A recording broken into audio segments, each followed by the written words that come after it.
Fox Sports. We are Fox Sports. We are Fox Sports.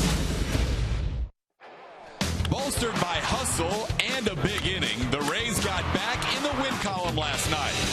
Today, All-Star David Price spins his tale, looking to get another series win and one step closer in the race. It's the Rays and the Jays right now.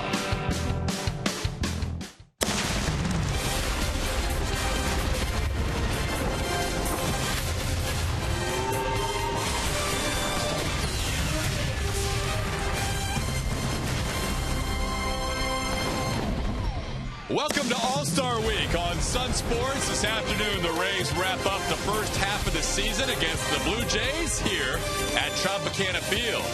On a Sunday afternoon, the Rays come in at 43-53, 10 games under 500. Kids are getting the Yunel Escobar basketball set. There'll be a lot of basketball playing after this game as the Rays wrap up the proverbial first half of the season. Hi, everybody. Welcome. Todd Callis filling in for Dwayne Stats. He'll take an early All-Star break and join us on the other side of Minnesota alongside Brian Anderson. B.A., kind of fitting that the Rays will go into the All-Star break with this pitching matchup, the one that kicked off the season, David Price against R.A. Dickey. And Price has been on a nice little run lately. Yes, he really has. You know, David Price got off to a slow start this season, but as the velocity has started to ramp up, he continues to pound the zone. And these are his season numbers right here. 8-7, 3.42. He's been much better than that. And what you like about David, too, is pitching deep into games. He is averaging 7 1/3 innings per start, and it's just one fastball after the other, establishing both sides of the plate. Then here comes the curveball, the cutter, the changeup, and this is a guy that can absolutely go out and dominate. The Rays, obviously, and David expecting to do that this afternoon. They matched up in the opener, and the Rays and David Price winning that game 9-2 against R.A. Dickey and the Jays. They share the same agent. They're both from Tennessee. They both won the 2012 Cy Young Award. But that's where the similarities stop because they have completely different styles, obviously. Well, yeah, I mean, R.A. Dickey, the knuckleballer, and the challenge for the Rays hitters today, we'll talk about it often. They want to see that pitch up in the zone. If it gets up in the zone, they have an opportunity, but R.A. Dickey can make that thing dance around, and it's pretty remarkable the command that he has of the knuckleball, something that you don't see a lot of, but when it's down in the zone, it really starts to dance. You see how it fades away there. He tries to expand the zone on these hitters, and that's going to be the challenge. See it high, let it fly. See it low, let it go. We'll see if the Rays can adhere to that today as they try and win this series against Toronto. And Jake McGee is back in the bullpen for the Rays. Rich Hollenberg will have more on the roster move right around the corner as we continue on a Sunday afternoon from Tropicana Field on Sun Sports.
let's go places. Big Philly flavors, small price. Checkers Philly cheesesteak and the new Chicken Philly, each just $1.99. Celebrate summer with Bluebell's newest flavor, Magic Cookie Bar. It's a home run. Rays and Blue Jays wrap up the 3-game weekend series coming up next, right here on Sun Sports.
Mere moments away at Tropicana Field, the getaway game before not only the end of the series, but the All-Star break coming up this week. Welcome back in.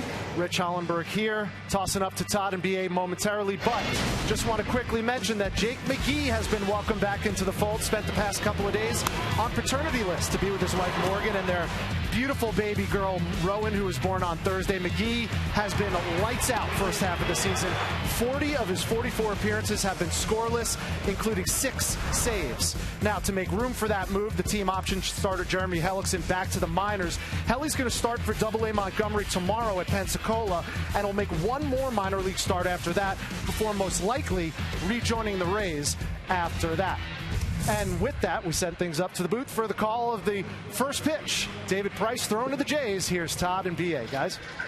All right, Rich, thank you very much. David Price has had a lot of success in his career against Toronto, and here is the Blue Jays lineup this afternoon, brought to you by Southern Ford. Jose Reyes, the catalyst at the top of the lineup for John Gibbons, leads off and plays shortstop. Melky Cabrera, another switch hitter, left field, batting second. Jose Bautista, first start in the outfield in a while. He's in right field hitting third. Dan Johnson, the former Ray, the cleanup hitter. Eric Kratz, the DH. Steve Tollison at second base. Darren Mastriani is in center field. Juan Francisco, left-hand hitting third baseman, hits eighth.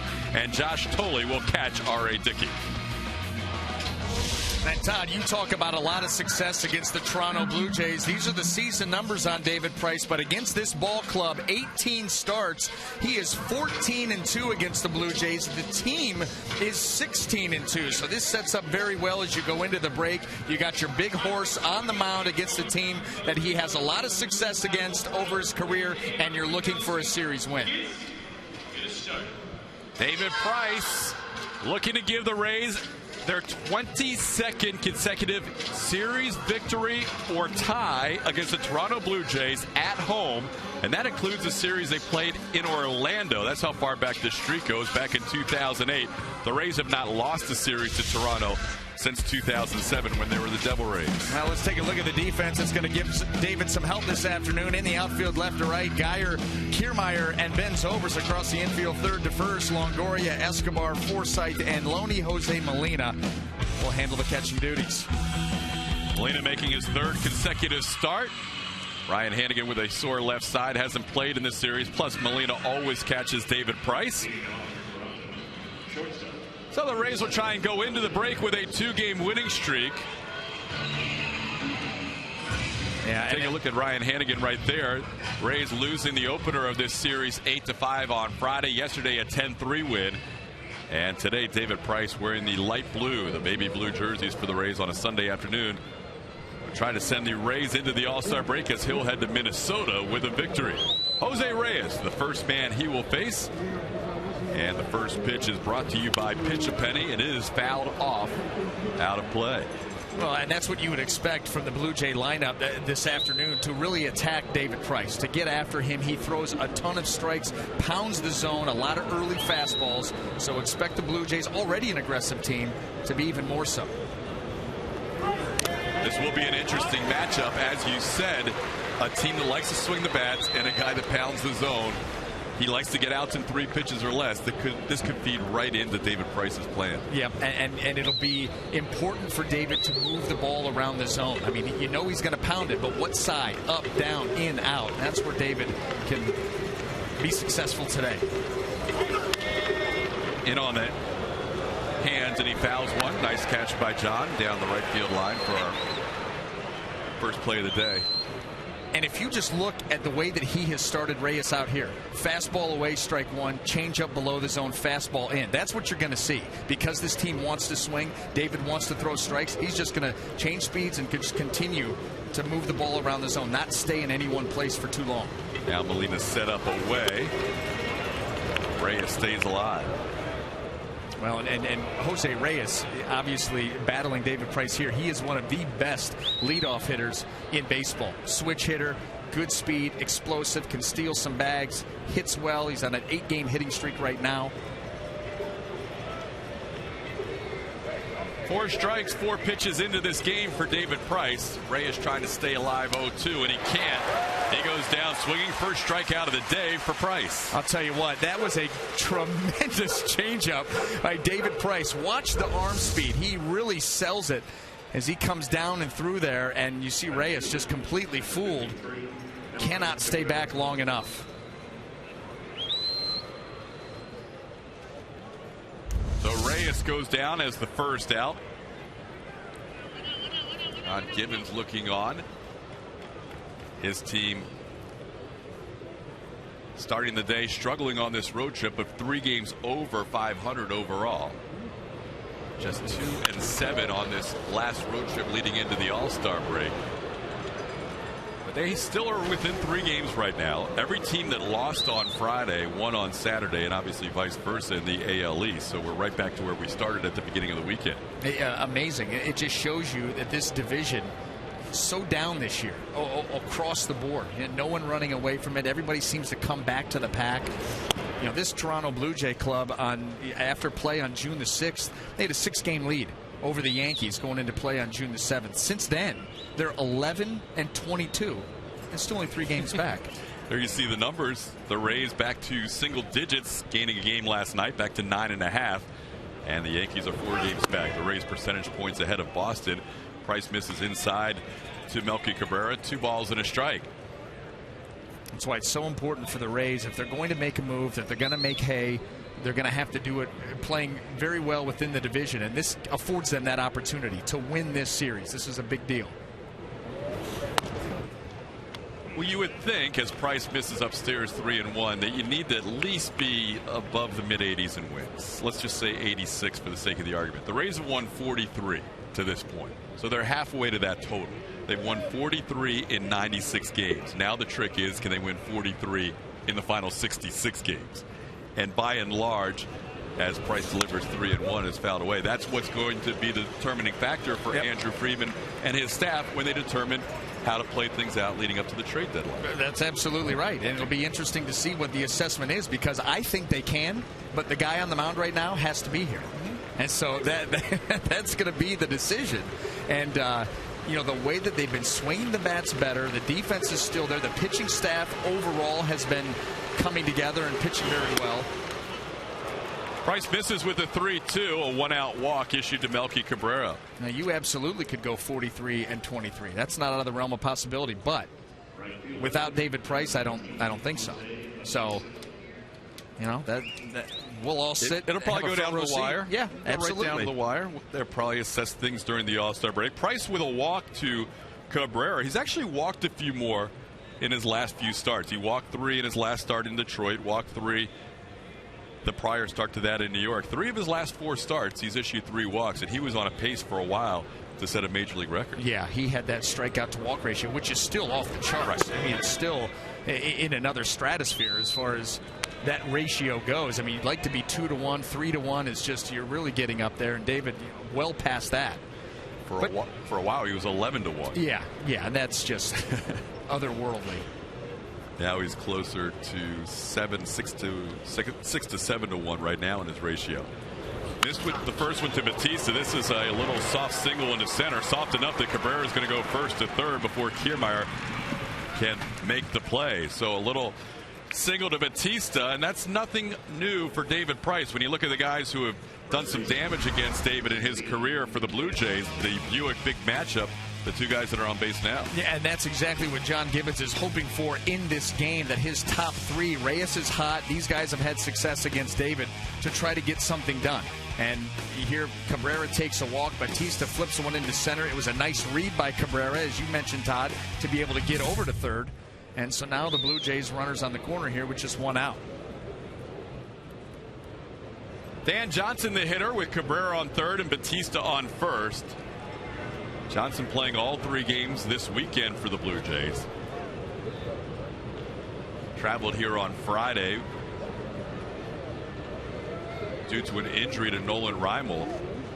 He actually came up for Adam Lynn. The Blue Jays ended up bringing up Ghost for Reimold, but Toronto's been bringing guys back and forth from the minor leagues with all these injuries. And this is a Rays type of lineup. You come up from AAA and go immediately to the cleanup spot. Protect Jose Batista. That's right. Well, Johnson was leading the International League in home runs while he was down there at the AAA level. Price ahead of him, 0-1.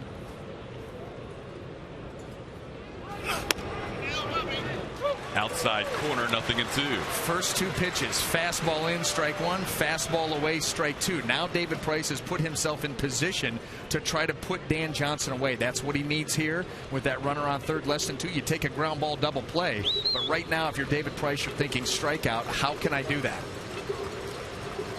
160 strikeouts so far, leading the major leagues with that first strikeout of the game of Jose Reyes. Ahead of Dan Johnson, 0-2. Doesn't get the call there. It's 1-2. And you know what? Good idea, though. Try to expand that zone.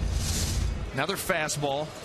Dan Johnson wants to go after this pitch. He's not going to be able to do anything except maybe foul it off. And so now you can come back in if you want. You can go back out there with another fastball. You could throw the cutter. He'll use that cutter to left-handed hitters and almost give it some depth like a slider.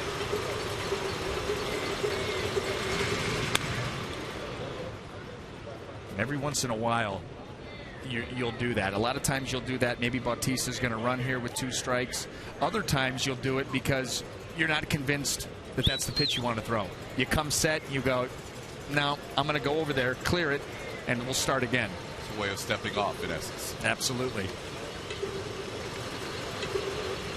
Molina sets up outside once again. 2-2. Price's numbers against the Blue Jays, BA mentioned, best in the history of the game against Toronto with a minimum of 15 starts. And his ERA is 3rd best amongst pitchers with that many starts. Doesn't matter who's in the lineup, if they're wearing a Blue Jays uniform, Price has had success over his career.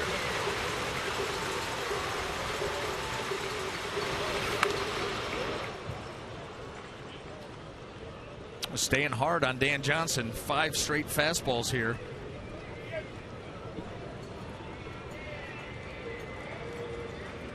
After a strikeout to start the game, a walk to Melky Cabrera and a soft single into center field by Jose Bautista has put runners on the corners for the Blue Jays here in the first inning.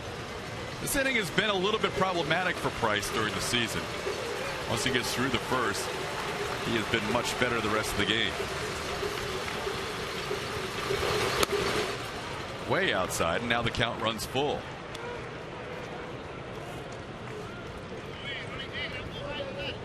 Eric Kratz is on deck, the DH today for Toronto, as they are carrying 3 catchers and often use a second catcher in that DH role. And strategic, Eric Kratz. Yeah, he hit a home run off David Price back on May the 31st, and he got him pretty good. So he finds himself behind Dan Johnson in that 5-hole.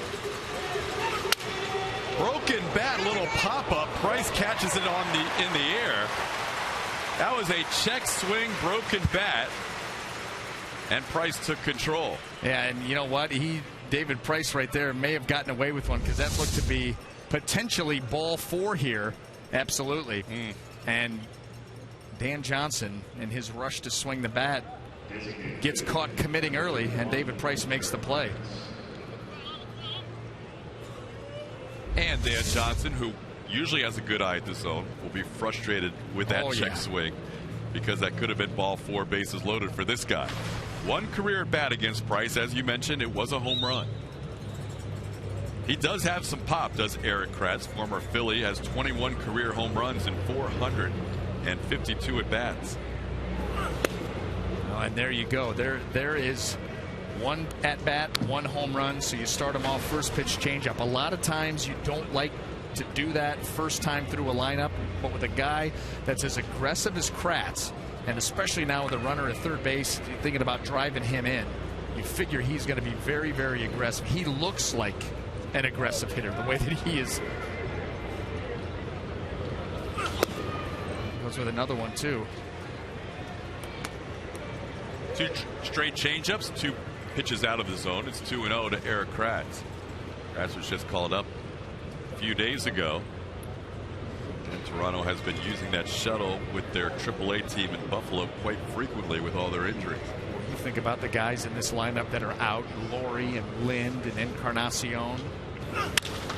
Ball in the air to left field. Geyer to his left makes the call and the catch, and David Price gets through a 23-pitch first inning without allowing a run. It's the Rays' turn to bat in the first.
Rolling into Tropicana Field on this Sunday afternoon, still getting their, Escobar basketball set giveaway item. The Rays will have this lineup brought to you by Southern Ford against the knuckleballer R.A. Dickey, Kevin Kiermaier, hot lately, will lead things off for the Rays. Ben Zobrist bats 2. Matt Joyce in the DH slot. Evan Longoria looking to get things rolling in the cleanup position. James Loney hits 5th. Brandon Guyer 6th. Yunel Escobar back in the lineup all 3 games this weekend. 7.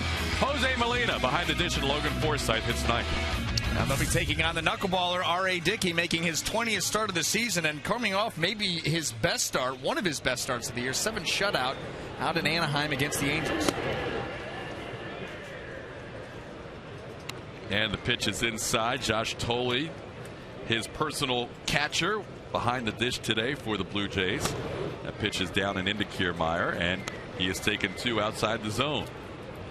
Kevin Kiermaier facing R.A. Dickey for the first time. And he sees that 79-mile-an-hour pitch at the top of the zone, 2-1. That's his fastball. Well, and he will use that. You know, he uses it almost a third of the time against right-handed hitters when he's behind. He will use it against the lefties, too. But obviously, his main fare is the knuckleball. And right now, falling behind Kiermaier. He works quickly, and for a guy that throws a knuckleball that dances, I mean, this thing will dance, remarkably good command up. He is able to stay in the zone, works very well with Tolley. Inside, ball 4. Kiermaier draws a leadoff walk. Now let's take a quick look at the Blue Jay defense as it lines up this afternoon. In the outfield, left to right, we have Melky Cabrera, Darren Mastriani, and Jose Bautista, 5-time All-Star. Across the infield, third to first, Juan Francisco, Jose Reyes, Steve Tollefson, and Dan Johnson. Josh Tolley will be behind the plate. Ben Zobrist, the hitter, he has switched around in his career. Batted right-handed against the knuckleballer occasionally. Batted left-handed at times, including opening day this year against the knuckleballer. Today he said he may go up the first time lefty and the second time righty. Yeah, why not? You said it doesn't really make any difference. It shouldn't. I mean, he's just floating that thing in there. You're looking for something up in the zone. The ones up in the zone have a tendency to flatten out. It'll be a little bit easier to hit, closer to your eyes. So, yeah, you see that quite a bit. You see some teams where they don't want their big power hitters playing against a knuckleball guy. They'll sit them. Other guys, like you said, well, they're switch hitters. They'll hit from the other side. That pitch misses away, 2-0. Well, you know what? The Rays faced R.A. Dickey back on opening day, and they worked him for 6 walks. That is his season high, and he had not walked 6 hitters since September of 2011. So we talk about remarkably good command, but the Rays have been able to be patient with him and already have worked him for a walk in at-bat number 1. You talked about R.A. Dickey's ability to hold runners. It's quite remarkable when you consider the knuckleball, how few attempts there have been. There's been 1. It's been successful, but the base runners are 1 for 1 off R.A. Dickey. And it goes back to that command. He keeps it around the zone, in the zone. He's very quick to home plate. And you see that. For every stolen base, he has a pickoff. His career high back in 2010 with the Mets, he gave up 9 stolen bases. That's his high. 20th start of the year, and there's been 1 stolen base attempt. Down and in, Zobrist, as patient as any hitter on the Rays, has a count of 3-1 in his first at bat today against R.A. Dickey. You see Matt Joyce on deck.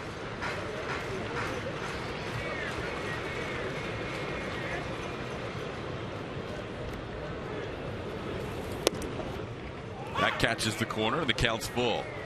And he kind of short arms that fastball, and that's what he's looking to do, is try to catch you by surprise. You know, 80 miles an hour. Obviously, it's going to look hard compared to that knuckleball, but he really short arms it, tries to get it into the zone so he can get back to the knuckleball. The knuckleball stays 75 to 78, 79, and then the fastball will be right around 79 to 81, 82. Occasionally he'll throw that really slow changeup. You see the pitches. Yep. He's been lower today in the 71, 72, 73 range. He gets Zobrist swinging there. That's a pitch that may have floated out of the zone. It did, but it's late. That ball is heading down the outside corner, and Ben Zobrist at some point has to make the decision. Look at it stay there. And now all of a sudden, as Ben starts his swing, the ball starts its fade, and there's nothing that he can do about it. No fault of Ben's. It just took off on him, and you could see him telling the dugout. That had a lot of movement. And what was also impressive about that pitch that we saw was how easily Josh Thole caught it. They've worked together yes. for a long time and obviously get each other. I'm sure that they spend a lot of time talking about how he wants to make that knuckleball move, because he will do that.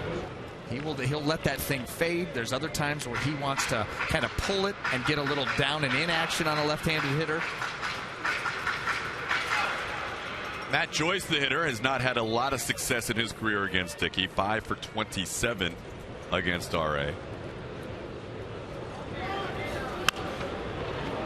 And it's 0-2. And you see that right down in the mid-60s. That's what he will do when he gets deeper into the game.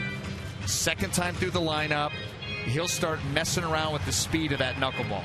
And that's smart. Listen, you're going to throw that knuckleball in the mid-70s, and then all of a sudden you take another 8-10 miles an hour off of it. It's almost like a changeup. Oh, yeah, that dances.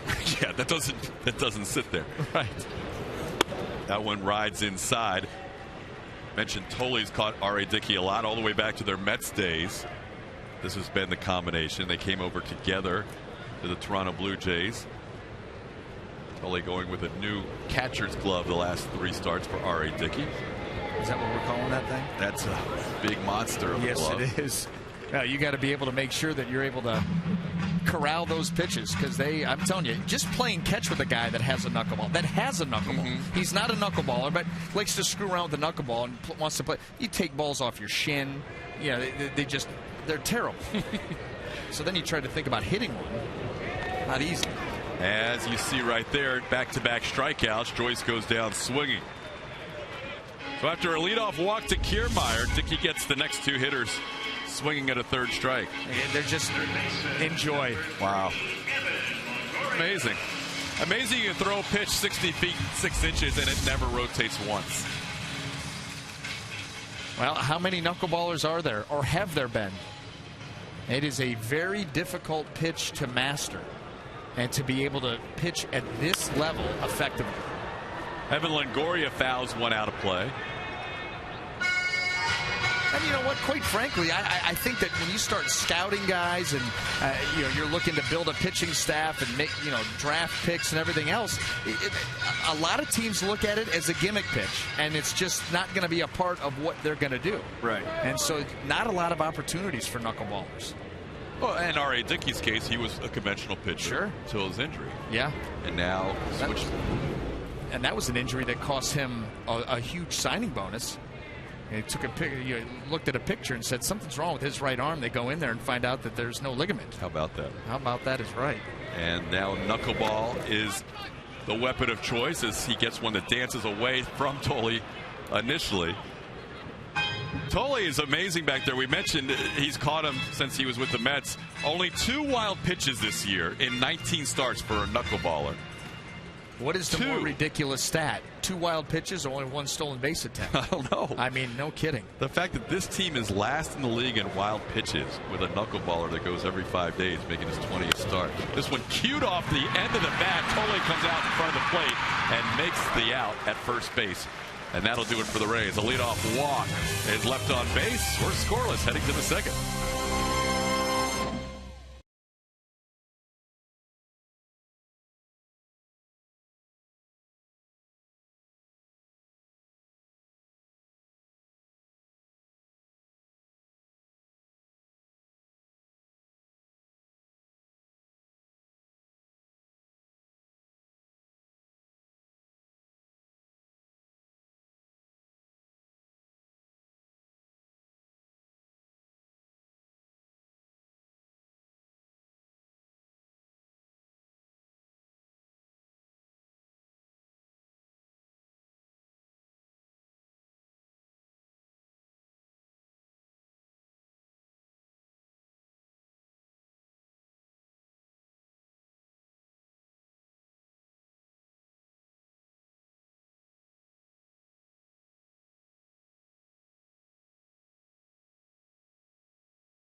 we head to the top of the second, and there's no question the self-proclaimed outlaw has put his fingerprint on each and every game he has played. And we want to hear from you fans on Twitter. Send us in your best hashtag describing KK.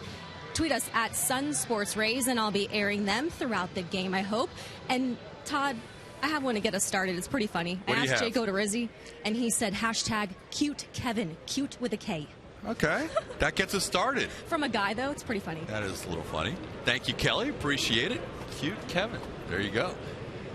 David Price starting out the second inning with a called strike, 0-1. Kevin Kiermaier's Twitter, by the way, is very amusing. I know you're not a Twitter guy. He's funny. Apparently I am. Why? Well, because I got an alert the other day that someone had joined my Twitter account, and they listed out my Twitter account handle and the email address that goes with it, and it was all legit. Seriously? Except I never signed up for it. That's a little bizarre. It's really bizarre because it was the real email address. Fans really want you and Dwayne on Twitter, by the way. No, they don't. Yes, they do. Steve Tollison's the hitter, takes a pitch inside. It's 2-1. I'm going to tell you something. Twitter would not be good for me. See, I disagree. I disagree for this reason, because I know what you're going to say. I've already pre-planned this. You're going to say I'm a little worried about what I would put out there on Twitter. Oh, yeah. Yeah. Here's the 2-1 pitch. It's popped in the air. And this will be Ben Zobrist's play in right field. I'm just keeping Dwayne's seat warm. You're here for 150 telecasts a year. And what you do is simultaneously going out to the world. Yeah. So that you have a filter. Yes, no question. So how can you not have a filter on Twitter? Well, I mean, I guess. Okay. I guess. Fans would love it. I'm trying, fan. I'm trying. I wouldn't know where to go with the hashtags. Well, you don't have to hashtag. It's a part of it. It's part of it. You kind of add to your tweet by hashtagging some other phrase that may allow people to look it up, or may be making a statement for you. You know what? This is what I'll say. Okay. I'll say that we are closer than we've ever been before. And that doesn't mean we're close. Kelly Nash is dancing than we were before. Kelly Nash is doing a dance somewhere down in the lower press box. 0-2 to Darren Mastriani here with 1 out in the second. So David Price gets through the first. Walk, single with 1 out. Gets a little check swing pop up to himself, and then a fly ball to left to end the inning. Yeah, and you know what? I think that is absolutely huge because it allows David Price to take a deep breath, kind of reassess after he was in some trouble there. He could have very easily have walked Dan Johnson to load the bases, and that fly ball by Kratz out into left field, he just missed that. That ball was just off the end of the bat, and that could have done some damage. So David Price able to elude trouble there, and now he can just settle in and go about his business. And when you look at his breakdown this year of Price, as Juan Francisco, a lefty, is on deck, his ERA in the first inning is 6.63. That's been his problem area, just getting through that first. Yep. And then beyond that, he's got a sub-3 ERA the rest of the game. This one backs Mastriani off the plate, and it's now 3-2. You see that with a lot of the elite pitchers. You know, how many times have you heard with Tom Glavine? Well, if you're going to get him, you better get him early, because if he settles in, it's done. You know, that's just how it goes. And so you attack early, you try to get something going, because if you let David Price get into a rhythm and let him start making adjustments, it's done. Swing and a miss. Molina's going to have to make the throw to first, which he does, a strike to James Loney, and that is the second strikeout of the game for David Price in the second out of the inning. He just overpowers him here with heat. You know, stay behind that fastball, drive it to its spot. Jose Molina not able to corral it, but gets up, makes the throw. 2 up, 2 down. That's what the other dugouts tell you, too. You know, you're over there facing a guy like David Price. You got runners on first and third, and you're thinking to yourself, we better cash in here. Because if we don't, and all of a sudden he gets out of it, then you're like, you just feel deflated. Exactly. Because you know how hard it's going to be to get runners back out there first and third against a pitcher of David's caliber. Broken bat, and this will be in there for a base hit. Only the third hit of the year for Juan Francisco against the lefty. getting a start today just because they don't have many lefties, or excuse me, many righties you can choose from to face Price, and he gets a 2-out base hit. All of these injuries force Francisco into the lineup. The one thing that these left-handed hitters can count on, though, is a ton of heaters. Think about the at-bat to Dan Johnson, and obviously Francisco, David Price loves to work that fastball on the left-handed hitters, and Francisco just able to force one out there with a broken bat.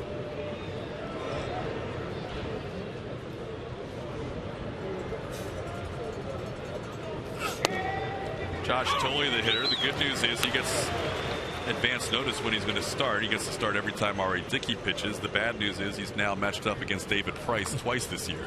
Yeah, these are not fun at-bats, David, because of that fastball, because of that cutter.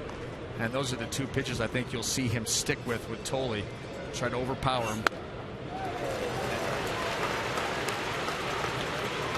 Nothing in 2. You see the pitch count, 23 in the first inning. Trying to get through this inning with a 14-pitch second.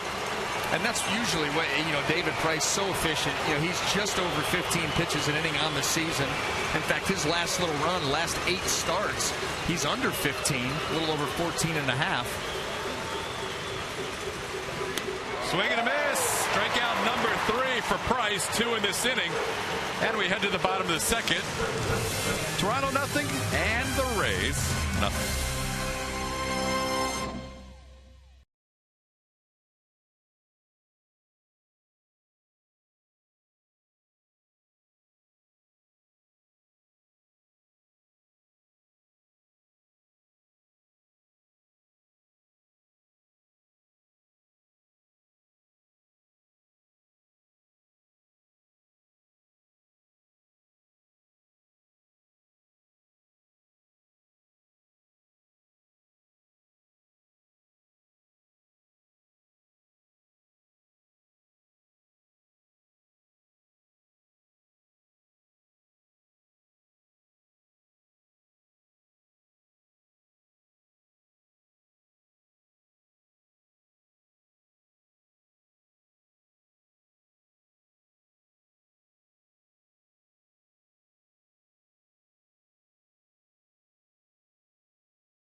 With none in the first as they come to hit in the second inning.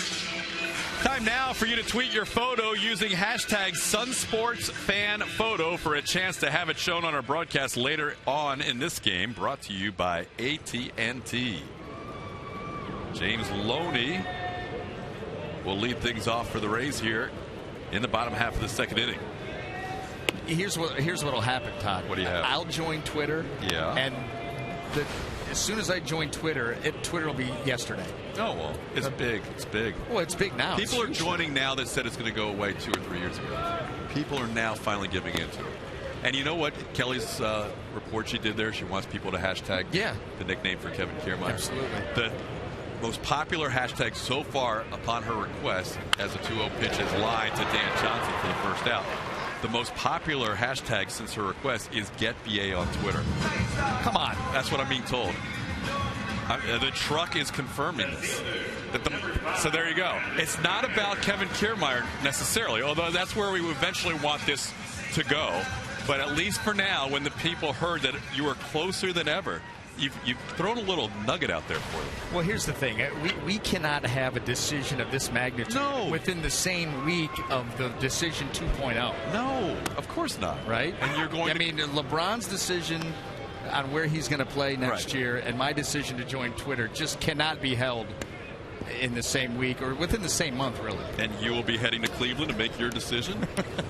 We hope. It's going to be part of a... Here's Brandon Guyer. 1 out and nobody on.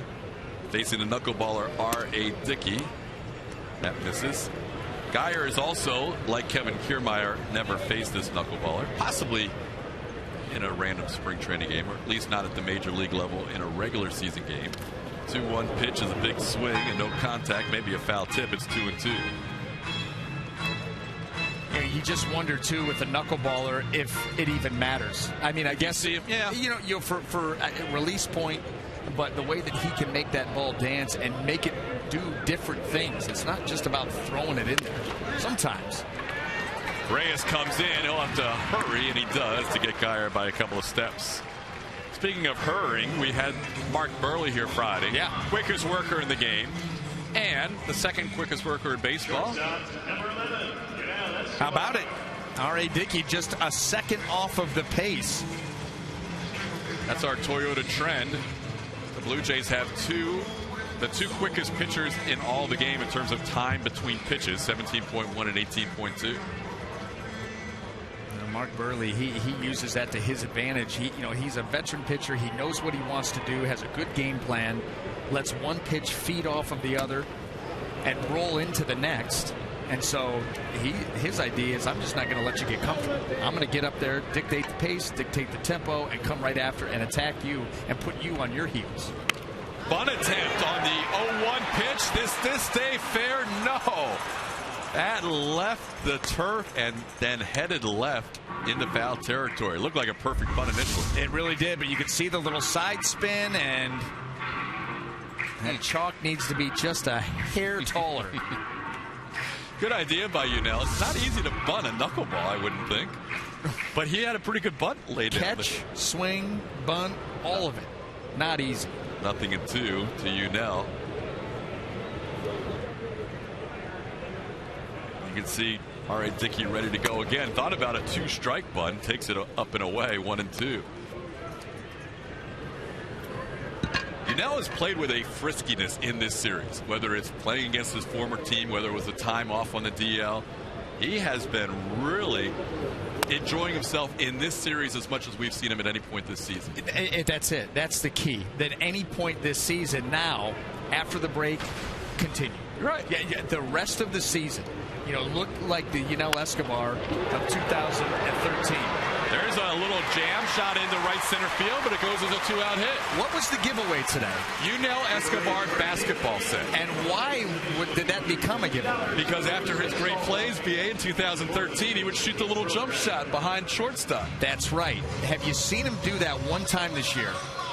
Not until the giveaway. So maybe this giveaway will spark him. There has not been one time that he's done that. But you're right. You talk about friskiness.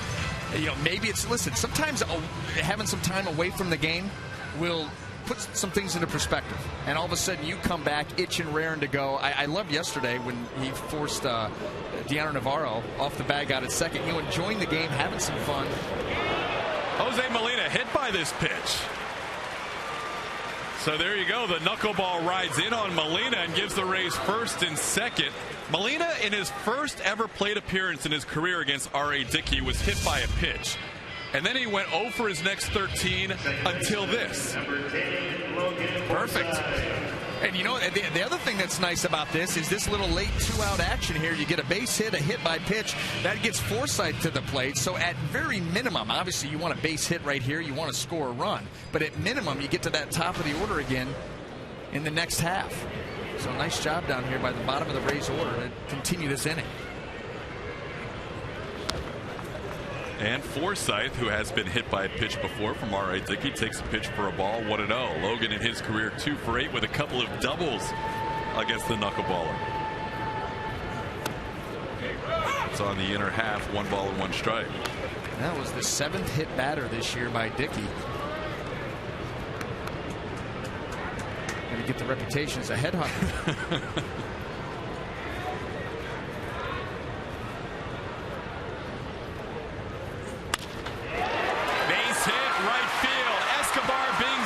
Batista can't find the handle, and the Rays have a 1-0 lead.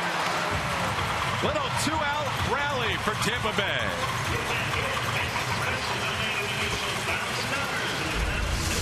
nice job here by Forsythe, taking this knuckleball that starts moving away, and he doesn't try to pull it. He just stays back and pokes that ball to the right side, gets it out into right field. Bautista can't come up with it clean. I don't think he gets Escobar anyway.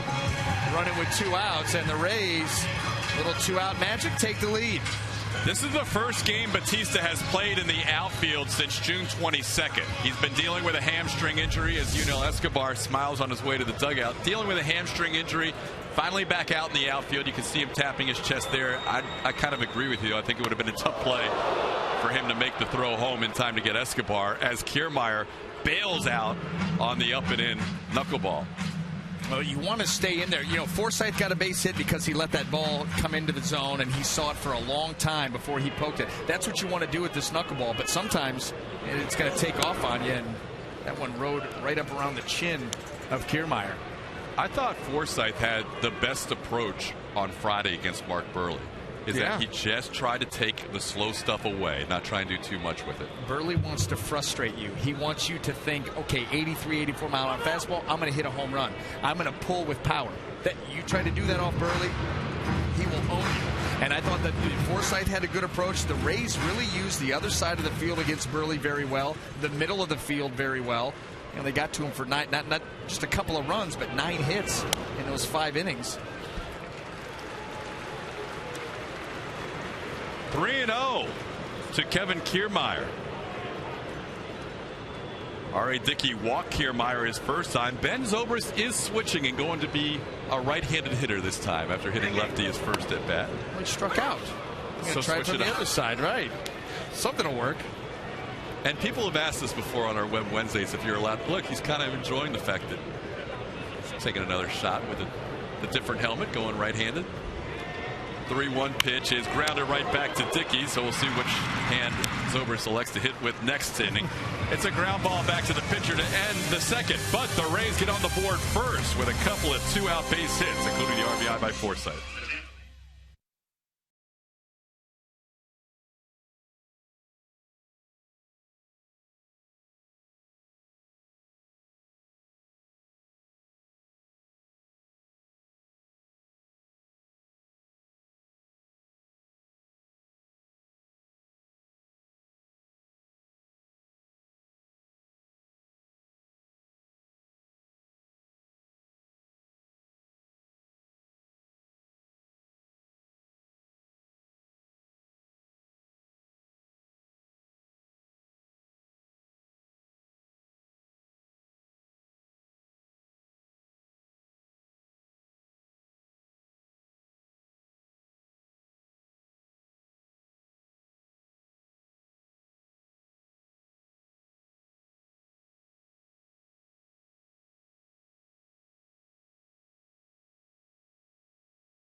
And, of course, the elephant in the room, if not the trop, are the trade rumors swirling around David Price. Here's what he had to say about it himself.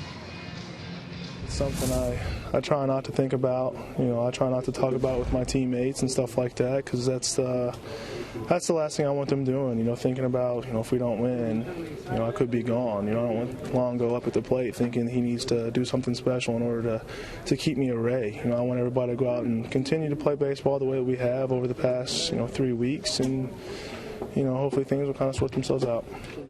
Guys, those rumors magnified, of course, when Price's start was moved back to today, and because of that, he won't be appearing in the All-Star game, although he'll be making the trip to Minnesota, and he is penciled in to start for the Rays against the Twins on Saturday. TK? All right, Rich, thank you very much. The Rays will kick off that second half, if you will, although it's a little bit of a misnomer as the ball is sent in the air to right center field. as Kevin Kiermaier will make the play, because the Rays will be 97 games in going into the All-Star break, just 65 coming out of the break, so it's not really the halfway point. But there you see Alex Cobb will lead things off on Friday as the Rays just announced their weekend starters in the city where the All-Star game will be on Tuesday. David Price on Saturday, Chris Archer on Sunday. It looks like with Jeremy Hellickson going down to Double-A Montgomery to get a start tomorrow at Pensacola right here in the Sunshine State, it looks like they'll go 4-man through on that next road trip, because you have 3 games in Minnesota, off day in St. Louis, 2 games with the Cardinals, then another off day. And you wouldn't need your 5th starter in theory until you come back home off that trip. So we may see Alex Cobb start on Friday in Minnesota, then go ahead and start the final game of that road trip on Wednesday in St. Louis. As Price has a 1-0 count to Melky Cabrera. Swing and a miss at the high fastball, 1-1. Yeah, and that's a smart decision. You keep Jeremy Hellickson working. You keep him pitching, trying to sharpen up his game. Last start, 4 1/3. And that's what we kind of were talking about yesterday, what they were going to do with him, because if he wasn't going to be the backup today, he could have gone 2 weeks in between big league starts, which he may do, but he'll get him in the minor leagues, and that'll keep him sharp and ready to go. Price ahead of the count, 1 ball and 2 strikes. Jake Odorizzi was happy to hear the rotation being set where he gets to start the first game in St. Louis, because that is where he grew up watching baseball. And he was talking about that a long time ago when the Cardinals were in town, about the possibility of pitching in their place later on this season. Well, it sets up perfectly, too. You got Cobb, Price, Archer. You got your big 3, coming right out of the gate. Odorizzi's been throwing the ball fantastic. I mean, this guy, first 97 games, has turned himself into a power strikeout pitcher. 91, 92. On pace to break Matt Moore's rookie record for strikeouts. Count stays 1-2 on Cabrera. And here's the other thing with Rich talking about, obviously, there's going to be trade talks from here until July 31st regarding this guy. He's obviously the biggest piece out there for a potential trade situation. But when you consider what's happened in the AL East, the Rays currently percentage points ahead of Boston, with the injury to Tanaka with the Yankees, with the current injuries to Edwin Encarnacion, we talked about Brett Lawrie, Adam Lind here for the Blue Jays. This division, and Baltimore's played well, they're 9 games over. Swing and a miss. Price picks up strikeout number 4 and the second out here in the 3rd. This division, the team popping champagne could very easily end up with 86 or 87 wins. And so now you think, as Andrew Friedman and his staff determine what to do here, the question has been, is Price traded or do they stand pat? Would you put it past this group to potentially think about adding a piece before the trade deadline, even if it's a small ad, to try and make a run at this division? We can talk more about that next inning as Batista pops one foul and James Loney makes the play for the final out. But it wouldn't be outside the realm of possibility to at least consider that scenario. We'll talk about it more after this.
morning as we head to the bottom half of the third inning. This afternoon's Cold Hard Fact brought to you by Frost Brewed Coors Light. Since June 11th, BA, look at the difference between the Rays and the Blue Jays. The two teams heading in opposite directions. Toronto not played well at all. Of course, Tampa, the Rays here have gotten on a little bit of a roll. Ben Zobrist hitting right-handed, hits a line drive, but he hits it right at Jose Bautista for the first out of the third. And you know what? Third at bat, I just go lumberjack. I straddle the plate, and I go lumberjack if I'm Ben Zobrist. His right-handed swing, by the way, is locked in. Yeah. Yeah, he's hitting right. over 500 over his last 20 at-bats. And that's the challenge of a switch hitter. Right. Major league hitting is hard enough. And now when you're doing it from both sides of the plate and the work that you put in to keeping your swing mechanically sound and keeping it, locked in, you got to divide it in half. No doubt. You've got to different guys. That's right. And the swings are not the same. They may appear to be similar. With that line drive out, now 13 for his last 25 right-handed. That's a smooth 520 batting average. So we'll see. I vote right-handed. You vote lumberjack. Yeah, now if I had a fallback, if that's against the rules, which I'm assuming that it probably is, then I'm going to go right-handed too. We do get questions on Wednesday whether a switch hitter is allowed to switch in the middle of an at-bat. And the answer is yes, but you have to declare it if there's a possible switch, pitcher coming. You have to declare where you want to hit. You can't just, as the pitch is coming home, jump across the plate. No, I've only seen one guy do that. That was Bo Jackson. He hit a home run, and that rule came into play. 2-2 the count to Matt Joyce. One out, nobody on, and what that little cold hard fact was talking about was how far the Rays have come against the Blue Jays in terms of games back. They were 15 games back of Toronto when that stretch started. Now they're 6.5 games back. And going back to what we were talking about in the top of the third inning, here's the full count pitch to Matt Joyce. He swings and grounds one into the hole in right field. That'll be the Rays' third hit, and Matt Joyce a one-out base runner. Is it possible that the Rays not only do not trade David Price, but that they do not stand pat and may look to add a small piece to make a run? You know what? When I think about this, you really get into depth, see what the team has done, what David means to this team, and the down year in the American League East. My personal opinion, I don't think they're moving. Okay. I really don't. I would be absolutely as shocked as anybody in the building to get word that David Price was traded. I think that it's such a down year in this division, and you've come so far in the last little bit, and you still can close. Is it going to be difficult? Of course it Absolutely. is. But it's not out of the realm of possibility at all, and playing within the division is where you're going to make your ground up. You've got a ton. You've got over 30 games within the division left where you can make hay against those guys and make big jumps, chew up a lot of ground very quickly. So that being said, if you're not going to trade him in that perfect world, then if you could add a piece, you talk about making the team a little bit better. You talk about energizing a clubhouse, getting these guys all jacked up. And we know that the looser they are, the better they play. Nothing that this organization does at the end of the day surprises me. Really? Well, we showed you the numbers with the Rays and the Blue Jays. Evan Longoria has a 1-2 count here with one out. Matt Joyce on first base. Rays leading 1-0. Longoria into center field for a base hit. Back-to-back singles for the Rays, and they have another rally going here in the third. When you cut the Blue Jays margin from 15 to 6.5, you've gained 8.5 games in just over a month. That was June 11th. Today's July 12th. Just over a month. Now, no one's saying Baltimore is going to also fall off as much as Toronto has just fallen off, but the possibility is certainly there. They lost Matt Wieters for the year. There's a possibility that they would at least play at some point, have a stretch where the Rays could make up a big chunk like they did on the Blue Jays recently. Yeah, and they're a solid ball club, but as we saw, they're a very aggressive team. They don't have very many different ways to score runs. They don't run. They don't take walks. They're a power-based team, and they do not have dominant starting pitching where you can run out. You look at the strikeout numbers on Odorizzi. You think what Alex Cobb when he's going well, he can just take a team out of a game. Archer can overpower a team. Price can overpower a team. Baltimore has nice starters. They're not dominant starters. And so, and with the limited ways that they can score runs, you think that is a possibility. I mean, we'll see. It will be a very interesting summer for the Rays when they decide what to do going into the July 31st trade deadline. Here's James Loney. He lined out to first his first time up. 2-0 count to him, and that catches the outside corner, 2-1. Sean Barber, by the way, is behind the plate today. He's a Lakeland kid. Went to Lake Gibson High School, 2004 graduate. Has that unenviable task of, like the hitters, trying to stay with a knuckleball all the way through its flight. There's a pitch inside, 3-1.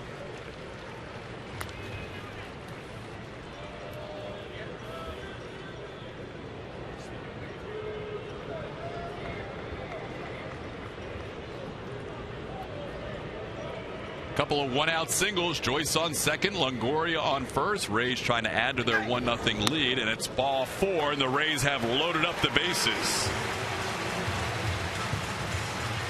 2 walks issued by R.A. Dickey. He's also hit a batter.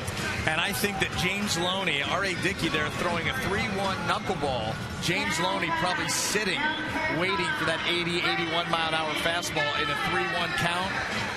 Dickey's not going to give it to him, and ends up walking him, and now the Rays a chance to put some distance between them and the Blue Jays. Geyer grounded out in his first career at bat against R.A. Dickey. Fouls this one away, 0-1.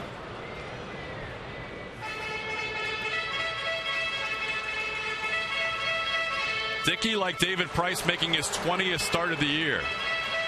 One of the reasons John Gibbons decided to go to the knuckleballer today is he has had success at Tropicana Field, especially last season when he pitched to a 2.45 ERA in this building. Swings at that one, 0-2. You don't have to worry about wind in here. You don't have to worry about anything. I mean, it's just 72 degrees, and how can you make that pitch dance around the zone? No outside influences.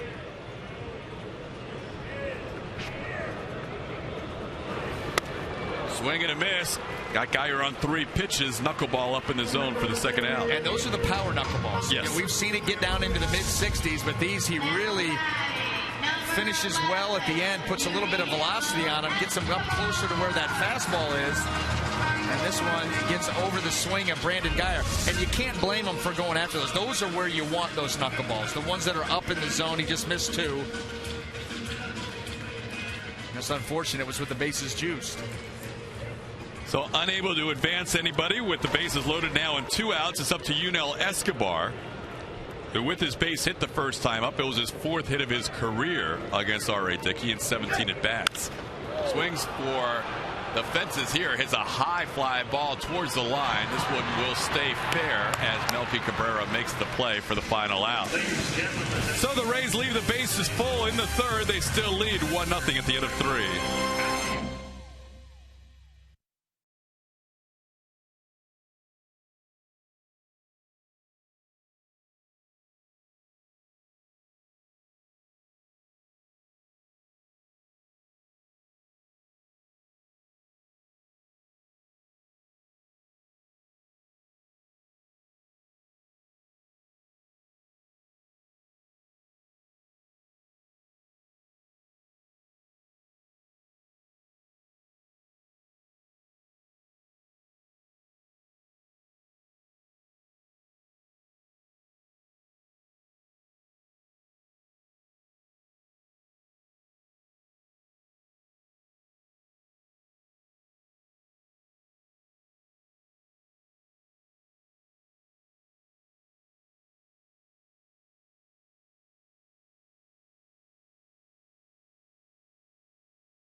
on this Sunday afternoon contest. Get into the Christmas spirit with the Christmas in July event on Sunday, July 27th, when the Rays play the Red Sox. Purchase the special ticket package and get a lower level seat and a Rays ugly Christmas t-shirt for $35.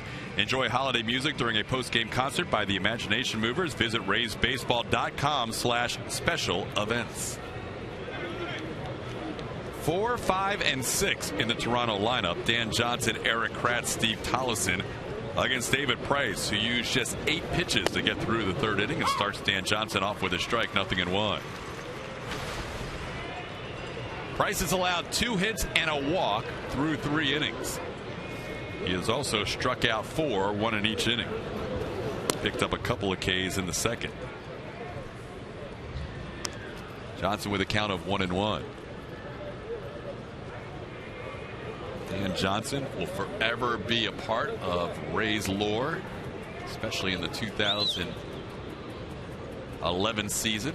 And in addition, a magical home run against Jonathan Papelbon in 2008. Here's a pop-up caught by Evan Longoria in foul territory for the first out here in the fourth. And not able to get the barrel once again to a David Price fastball. We saw a couple of breaking balls, and that's what we talk about. David Price settling into a game now, second time through the lineup. Dan Johnson sees breaking ball, then fastball in, rushes him up in there, gets the pop-up, starts to mix those pitches. And he's got that 4-pitch mix, you know, the fastball, the curveball, the changeup, the cutter. Plenty to go around. Fouled back, 0-1. It's just rare that you see a guy with those 4 pitches that David features have such good command of all of them. You know, a lot of guys will have 2 that they're pretty good. The third pitch, at 4th, yeah, kind of, you know, a fringe pitch. But David Price, good with all 4 pitches, good command of all 4 pitches, and that's what allows him to really move the ball around and set hitters up. Pitch is a called strike as well on the inner half. Brad thought it might have been a little low, 0-2. One of the little nuances, and Molina wanted this pitch away, it ended up on the inner half of the plate, but it looks like a strike. Yeah, absolutely. And just cut back, caught a little bit too much of the play, but that's the other thing. His stuff is so good that even if he doesn't properly set a hitter up or he catches a little bit too much plate, he can outstuff you. And that, you know, not a lot of guys can do that. Well, the people, the teams that will covet, every team covets David Price. The teams that will covet him the most are the teams that really dive into the numbers and are really more into the higher sabermetrics numbers, because his numbers now and last year, when you dive deeper into them, are every bit as good, if not as, or even more impressive than a Cy Young year in 2012. Here's a ball fouled by Kratz. It stays 1-2. His first pitch strike percentage, highest of his career by a long shot. His swing strike percentage, guys swinging and misses at his pitches, much higher this year than it was in his Cy Young year. 8.3 that year. This year, 10.9%. We've already talked about his strikeout to walks. All the numbers of things you can control. The home runs are high. That's the one area that hasn't been at its best this year, home run to fly ball ratio. Everything else across the board, he's pitching as well as he did in 2012. Here's a ball into center field. Kevin Kiermaier will make the play for the second out. You know what? When you're around the zone as much as David is, you're going to give up some home runs. Yeah. That just goes with the territory. But you know what? He doesn't let it get him down, doesn't let it affect him. And if you can keep him to solo shots, ultimately they're not that big a deal. Overall, and you know, you look at his swing and miss percentage, even from last year, how much higher it is. You know, it passes the eye test, and I think, as crazy as this may sound, that there's even room for more growth from David. He believes it as a pitcher, right? You know, really making one pitch work for the next one, setting hitters up. You know, I think that he can get better in that realm, and really the sky's the limit because of the quality of the stuff and the command that he has. You talk about taking a guy and trying to teach him the nuances of pitching. What a student. Oh my goodness. What a student you could have because of the tools that he brings. Ahead of Tollefson again, 0-2. He's been ahead for the last 2 innings. An 8-pitch third inning, trying to have another 1-2-3 inning here in the fourth. He's retired 6 in a row. 4 strikeouts to this point.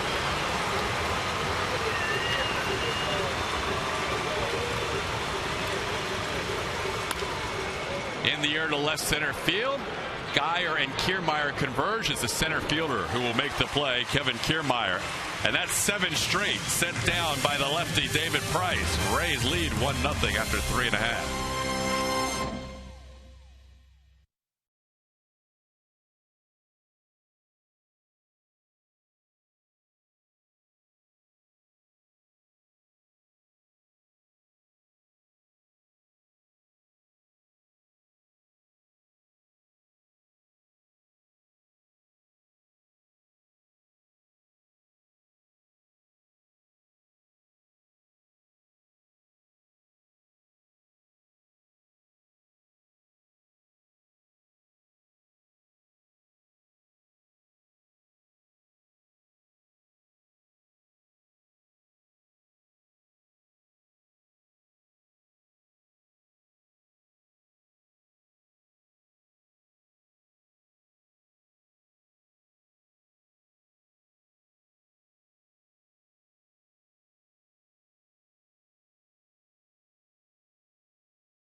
A sad day for Rays fans. It's your final day, your last day to get your Rays Flex Packs. 3, 6, or 9 game packs allow you to choose your games and offer huge savings. Great member-only rewards and special promotions throughout the year. Flex Packs are only available today, the last day. Call 888-FAN-RAYS or visit RaysBaseball.com. Was a big fan of the Flex Pack when we heard about them, and they have turned out to be quite the hit this year. They're going to be more popular next year, too. Oh, yeah. People are just figuring them out. Yeah. Just starting to understand the whole concept as Jose Molina will lead things off and swings through a knuckleball, 0-1. It basically locks you into the same price of a ticket for whatever game it is. And there are add-ons for higher level tickets, whether it's a Red Sox concert, doesn't matter. Flex Pack locks you in. And then you get discounts around the stadium and concessions. You put money on the card. A lot of great stuff going on with your Flex Packs. And today's your last day to get it, so check it out after the All-Star break. Not available the rest of the year. 1-1 pitch to Jose Molina is 2-1. Molina was hit by a pitch in the second inning.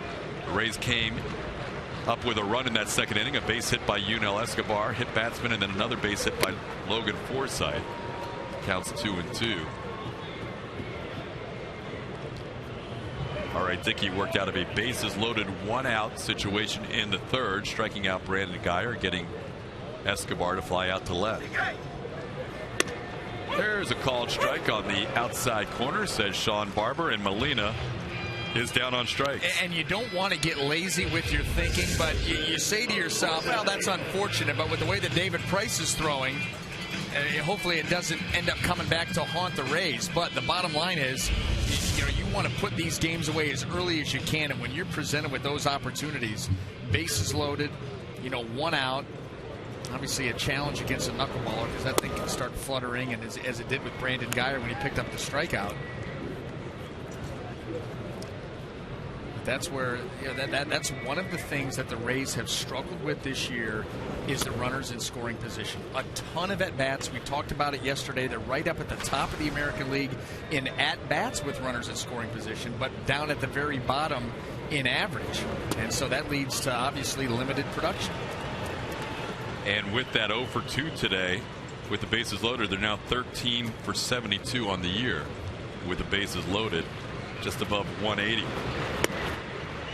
Strike to Logan Forsythe after a 3-0 count. It's 3 balls and a strike.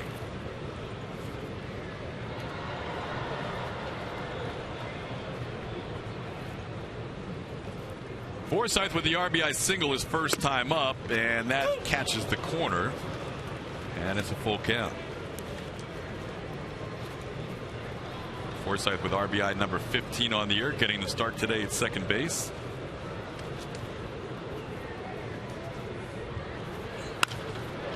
In the air to center field, Mastriani has the play for the second out.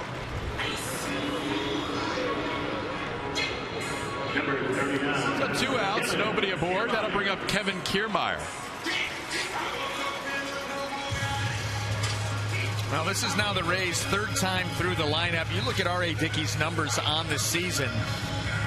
As he starts to move second and third time through the lineup, the batting averages start to climb. I mean, he's below 200 first time through, 229 second time through, up over 300 third time through as these hitters get a decent read on the knuckleball. They've seen a few. They've seen the release point. I hope that trend stays true here with the Rays. There you go. There you go. Just what you're talking about. 3:07 as Kiermaier has a 1-1 count. Cues one off the end of the bat to the second baseman Tollison, and that'll be a 1-2-3 inning. And a relatively easy one for R.A. Dickey. We're through 4. Rays lead at 1-0.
Blue Jays 1-0. David Price pitching as usual. And, you know, we talked about David Price earlier. TKBA, you referred to it also about the American League East really being bunched up and no one running away with it. A fact not lost on David Price himself.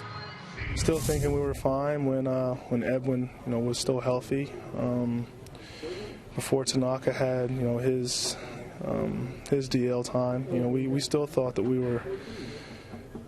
we had a good enough team to be able to compete and climb back into this because there's so much baseball to be played. So, I guess maybe it graders our chances in our minds over what's happened in the AL East the past couple of weeks, but we're still confident. And guys, a win today against the Jays would put them just 5.5 back of Toronto, and they're just 4 back of the Yankees in the win column. How about that? The Yankees play in Baltimore tonight, Sunday Night Baseball, to wrap up the first half going into the All-Star break, as Darren Mastriani will lead things off. 7, 8, and 9 in the Blue Jays lineup. David Price has retired 7 Blue Jays in a row since a 2-out hit by Juan Francisco.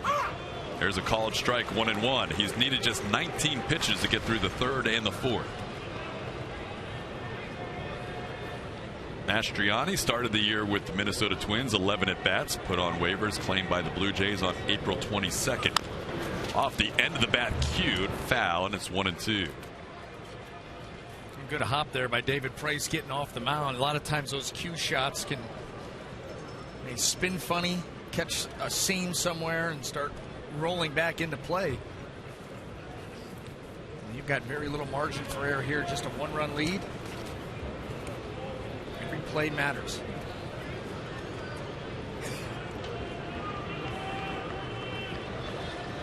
Price with 4 strikeouts through the first 4 innings. Check swing.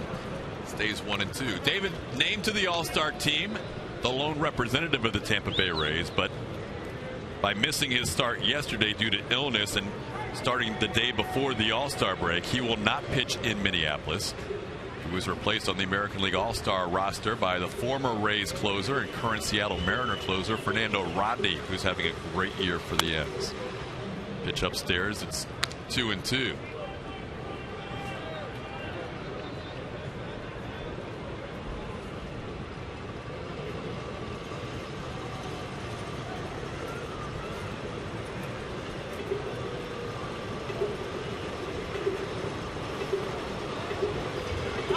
So kind of disappointing for Rays fans. I know some people think, why should every team be represented? But I as a kid, the first All-Star game I remember watching, the only reason I watched was to see if Wayne Twitchell would pitch for the Phillies, because he was the only guy that made the All-Star team for Philadelphia when I was a 7-year-old. And I still feel like every team should have somebody in the All-Star game. You know, it is an interesting argument. Before, when it was just a straight, exhibition type game, of course, that was an easy, call. But now that it means something, now that home field advantage for the World Series, which, by the way, is a pretty big deal. Yep. It means something, then obviously that gives some, some oomph to the argument that the best should go. Forget having everybody represented. If it was a 25-man roster or even a 30-man roster and you're committed to 15, I could see it. You mean when it's the full 40-man roster that gets to go? when you got like 34 guys plus a taxi squad. Yeah. Then I think every city should be represented. Here's the ball in the air to right center field. Kiermaier and Zobrist. Zobrist calls off the center fielder for the first out. 8 in a row retired by David. David, he is starting to get into that nice little rhythm here in the middle of this game, and it's a good thing because right now just a 1-run lead. He's able to come back and get Mastriani. Always nice to be able to keep that leadoff man off base. Go ahead. I mean, I really don't have, going back to what we were talking about, I don't have a real opinion. I mean, I get it. Like you said, when the numbers are bigger like that, you can understand it. But certainly, now that the game really means something, that takes that other camp that really believes that not everybody needs to be represented, that the best players should go, and gives them a little bit more to talk about. Here's Juan Francisco. He has one of the 2 hits allowed by Price. And he hits the third baseman. It looked like a check swing, almost a foul ball, but he hit him on the hand. So he's on base with 1 out. Oh, that cannot feel good. Running up and in. David Price with the heater. Gets away a little bit. Catches him right on that right forearm. Catcher, Josh Toll.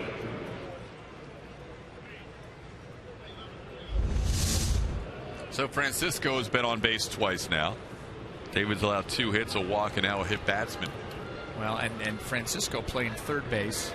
That's his throwing arm. Yep. And, there's not a lot. When you get hit on the outside of that forearm, there is not a whole lot to protect you there. That's right off the bone. Not going to feel good on the throws. Here's Josh Tolle. He was one of the 4 strikeout victims for Price his first time up. Well, maybe Francisco should have less of an obvious target. And that is a very bright band he wears on his right arm. Yeah, well, that's the new thing now. You start to go neon, and you're right. That has a tendency to catch the eye. Catch the eye, the ball will follow. Pitch to Tolle just misses. Jose Molina usually holds it there an extra split second if you thought he may be able to get a called strike. It's 1-1 as Jose checks with Sean Barber. Rays lead at 1-0. We're in the 5th inning. David Price coming into this game with a 14-2 record against the Toronto Blue Jays in his career and an ERA below 2.5. Away, it's 2-1. Todd, you talk about Jose Molina and how on those close pitches he will hold the glove there. That's just one of those veteran catcher nonverbals with the home plate umpire, whoever it is that afternoon, that evening, just kind of letting him know, I think this was close. A lot of times they'll be like, no, I have that off. And then they go about their business. That way you don't have to turn and talk. You don't have to do any of that stuff. And still the message is conveyed both ways.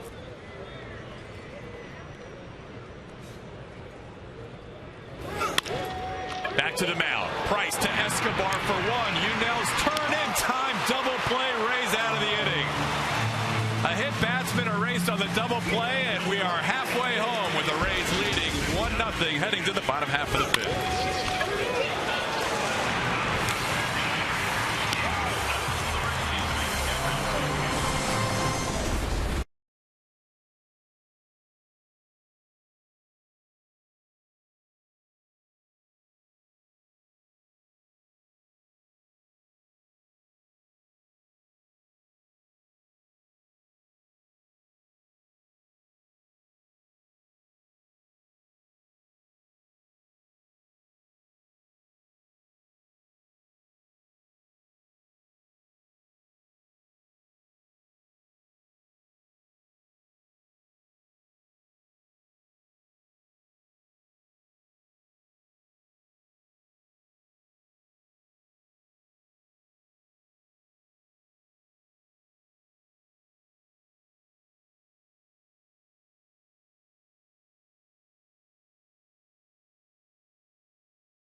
Baseball's best will gather in Minnesota. The captain, Derek Jeter, will take the field in his final All-Star game ever. It promises to be an emotional and unforgettable night.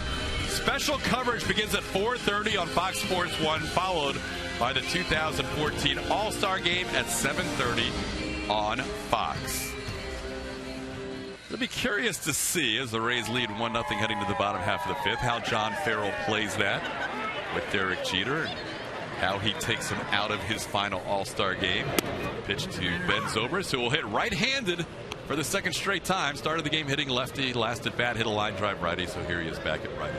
Well, the one thing that I will promise you with John Farrell and the Derek Jeter, how that's going to play itself out, is certainly going to be emotional. I think we've established that. Right.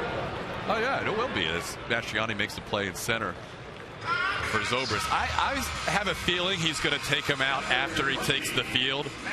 Whether he somehow can convince him to take the field before the other guys do and people fake him out where he goes out on his own, but that probably won't happen. Derek's too shrewd for that. So maybe savvy. Everybody out on the field, and then wait, we have a defensive change before the inning starts, something to that effect. That would be pretty cool. I've got one request. When it happens, will you call me and let me know? Wow. What? Here's Matt Joyce. One out, nobody on. Game not covered in Cleveland? As a friend, I thought maybe you'd let me know that would happen. Good Lord. That insinuates that you won't be watching. Here's a pop-up on the infield. I think you're going to like the home run derby this year. I am not. No, listen. Why not? Here's what I'll tell you. I will watch the game. My son, he's already excited about this whole All-Star game and doing all that.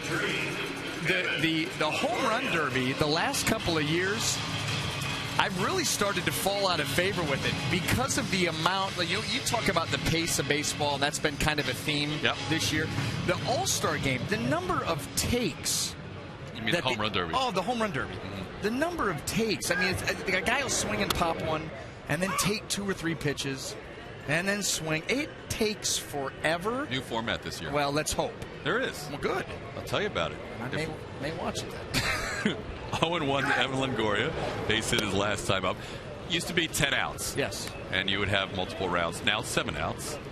5 guys from each league, 7 outs. Top 3 guys in each league advance on as if they're in the World Cup to the knockout round.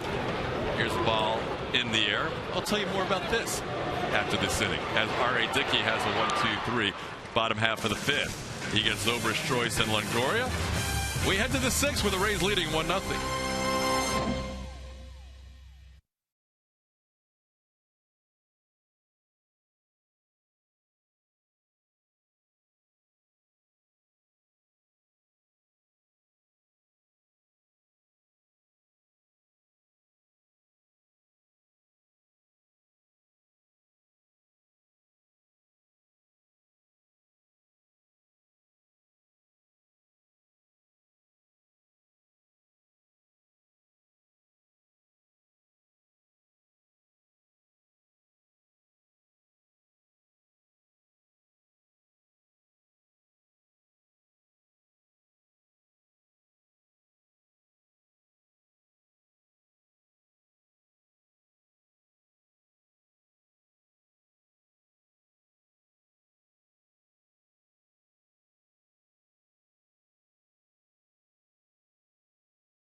David Price rolling along, especially after that first inning.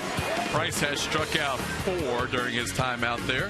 And on the other side, the knuckleballer has been dancing for R.A. Dickey. The Rays were able to scratch a run off him in the second inning when Logan Forsythe knocked this run home on a base hit to right field to score Yunel Escobar.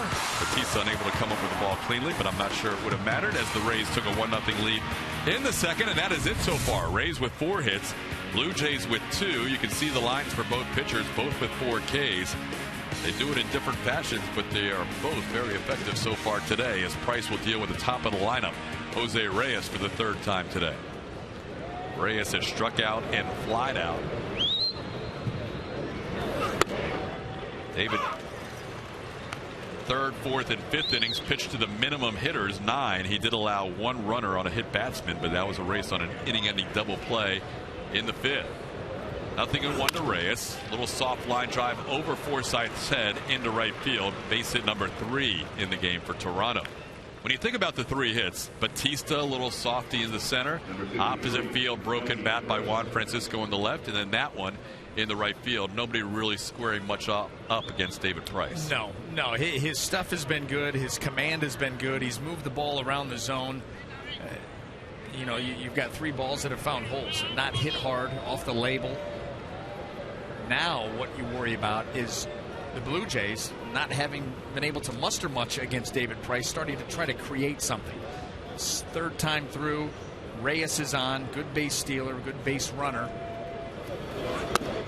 You see right there already maybe a little bit of action as Cabrera, who's had success off David, starts to maybe turn and square. Reyes is the one real stolen base threat on this team. 17 out of 18 on the season.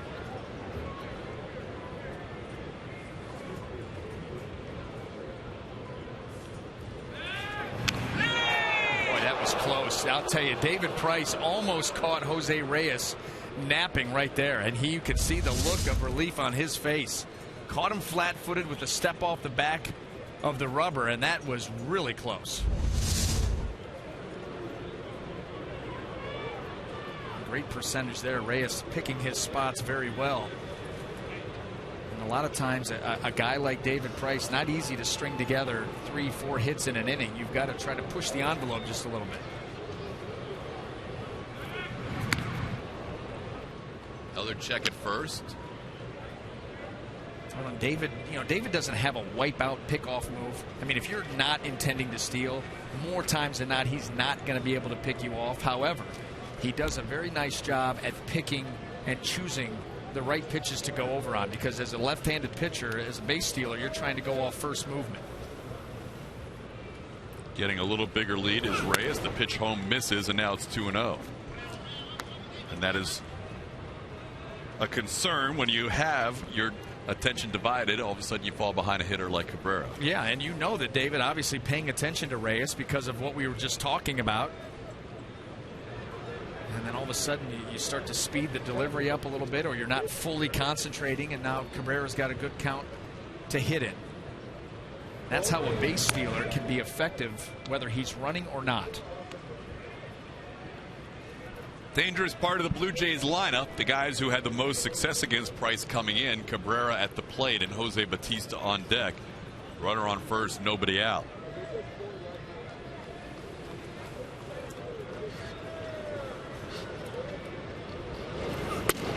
Now it's 3-0. Only walk David has allowed was a first inning walk to the guy at the plate, Melky Cabrera. It's 3-0. There is Bautista coming in a .341 career hitter against Price, including 5 home runs.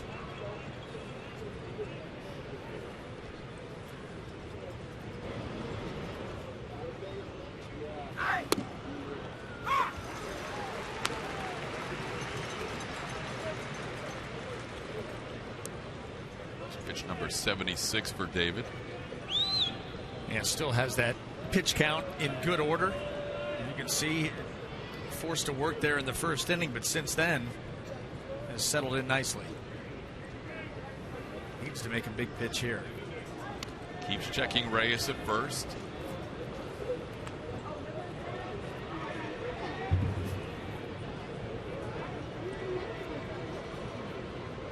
Well, if I'm Reyes, I'm not going anywhere right now. 3-1.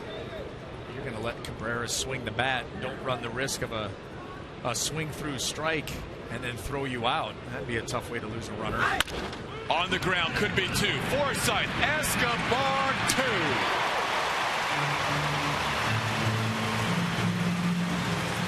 2. 2 big double plays the last 2 innings for David Price. Big spots in big games. You got Reyes on first base, a 3-0 count on Cabrera. He's able to get it to 3-1, and then get this, a huge double play for the Rays and David Price. Boy, that's a huge pitch in a big spot.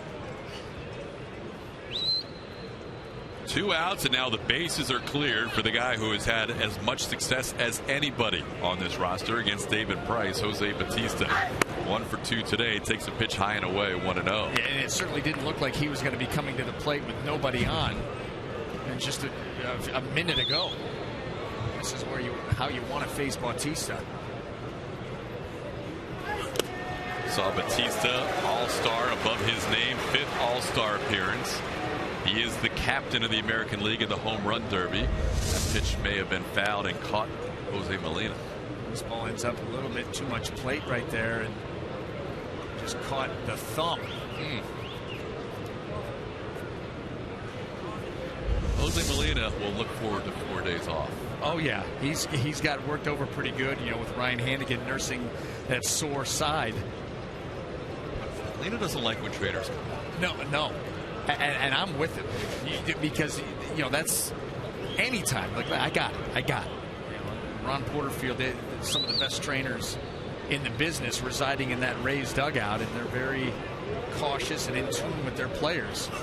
But yeah, nobody wants, you feel that it's a sign of weakness. I got it. I'm good. I'm not coming out of the game. I don't need you out here. There is head athletic trainer Ron Porterfield with his good buddy Tom Foley. Price ahead of the count on Jose Bautista, 1-2.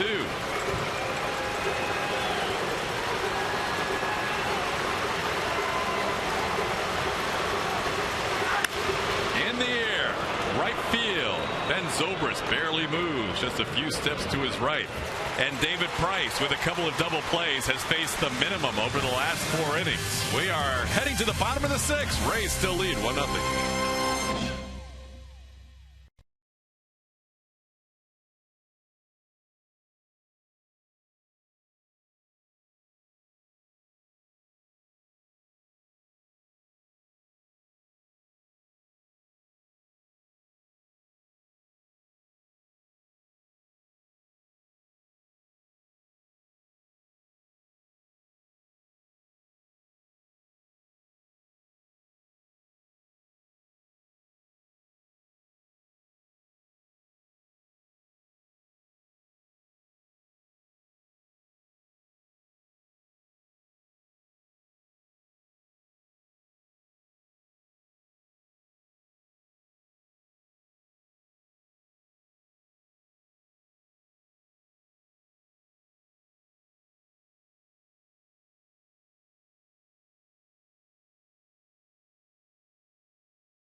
Sixth inning in today's game and all season long. Tires Plus donates $100 to the Pediatric Cancer Foundation for every Tampa Bay Rays home run during a televised Sun Sports game. Courtesy of Tires Plus for the Pediatric Cancer Foundation. Here's James Loney leading off the sixth against the knuckleballer. Loney has lined out to first and also walked. 1-0 the count to the Rays first baseman.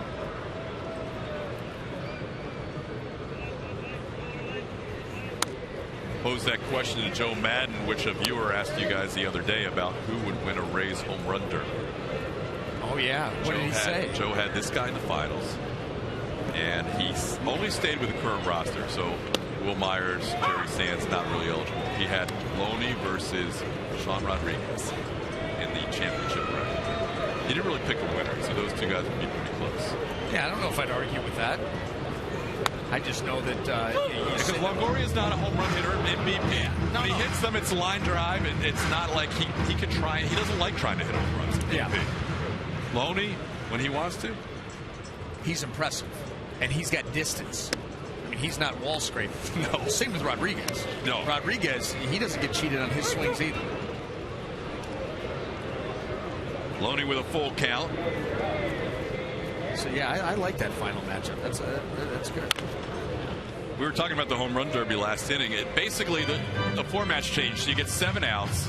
First round, 7. Everybody gets 7 rounds. 5 hitters for the National League, 5 hitters for the American League, and then your top 3 in each league go on to head-to-head battle. So there's a number 1 seed in each league. Whoever has the most home runs, they get a bye. 2 plays 3 head-to-head. The winner gets number 1. Then you'll have 1 rep from each league. Battle it out for the title. So it's a little different. Only 7 outs instead of 10 outs, and somewhat similar to the World Cup in that you have a grouping to start, and then you go into the knockout rounds after that. As James Loney draws a leadoff walk here in the bottom half of the 6th inning. So I think you'll like it better. It's certainly more intriguing than it has been. It sounds more intriguing. We'll see. We'll see how it plays out. Batista is the captain of the American League. Kyer with a bunt, bunts it in the air, and it's dropped. Loney's going to get forced at second either way, but now Kyer lives on the fielder's choice. Yeah, and guess what? I trade those base runners. You know, one of them's going to go down. Right. One of them, somebody's going to be out. So Kyer with a little bit more speed out on the base pass you'll take. This was set up perfectly for Francisco. You were worried about his throws after getting hit by David Price on that right forearm, but this is just... That's looking before you have it secured. Yeah, that's more of an issue with the glove than anything. I thought it was tough to bunt a knuckleball, but apparently it's tough to catch a bunted knuckleball because he didn't play that one very well. It's just 2 degrees of separation, Tom. So, like you said, the Rays, given their choice of who they'd have on first base, don't mind that trade-off. 1 out here in the 6th inning. Kyer checked at the bag. Again, in case you tuned in late, R.A. Dickey's only allowed 1 stolen base all year on 1 attempt. Not only works quickly, he has a very quick delivery to home plate. There you see the short stride, and the pitch misses away, 1-0.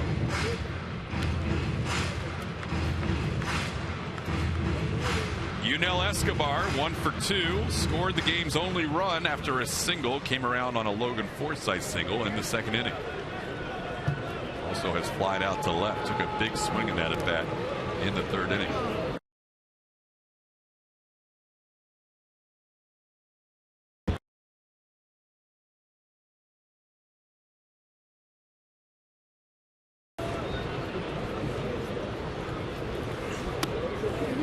Pops out of the glove, but it is a strike. 1 ball and 1 strike. Now we have exactly the game that we thought we could have. And this is not how it turned out on opening day, but anytime you get R.A. Dickey squaring off against David Price, you know that you could be in for a very tight game, and that's exactly what we have here. 1-0.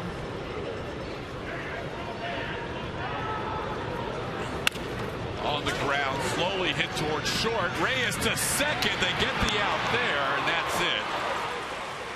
Almost almost didn't get any outs as Geyer really was busting it out to try and get down to second in time, but they do get the force barely. That knuckleball got in a little bit on Escobar. The ball was not hit sharply. It took a while to get to Reyes. He's going to spin, go. Boy, very, very close out there at second base. Return throw, no chance, but here you go. Nice look at it. Boy, just did get him. That ball right into the back of Tollison's glove, just as a foot is closing in there at second base. That was close. And a great look right there. You can see just barely getting Brandon Geyer. Yeah, and a great call. I mean, that's tough to see there in slow motion. You think about it in real time, having to make that call. Nice job by Todd Titch. Here's Jose Molina, hit by a pitch and struck out. Takes a pitch high and inside for a ball, 1-0. Rays have had some base runners. Fourth inning and fifth inning, Dickey retired the Rays in order, but a base runner in the first, 3 base runners in the second, 3 more in the third. There goes the runner. Second stolen base attempt of the year, and Escobar's safe. Second stolen base attempt of the year against R.A. Dickey and Josh Tolley, and Escobar gets in. And Tollison never got there. Watch him. He's late heading to the bag, and he catches his ball while he's moving, then tries to reach back, and it just was, everything was out of sync. This entire play, Escobar caught them napping. That was close anyway, but everything was just out of sync right there for the Blue Jays, and the Rays are able to steal a bag and get an opportunity here. Another one with the runner in scoring position. First steal of the year for Unell. That's a called strike. 1-2. Yeah, and you know, Joe Madden figuring too, why not? You know, we see the Rays play aggressive all the time.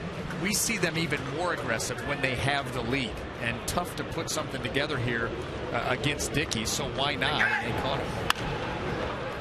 That ball is fouled. Stays 1-2.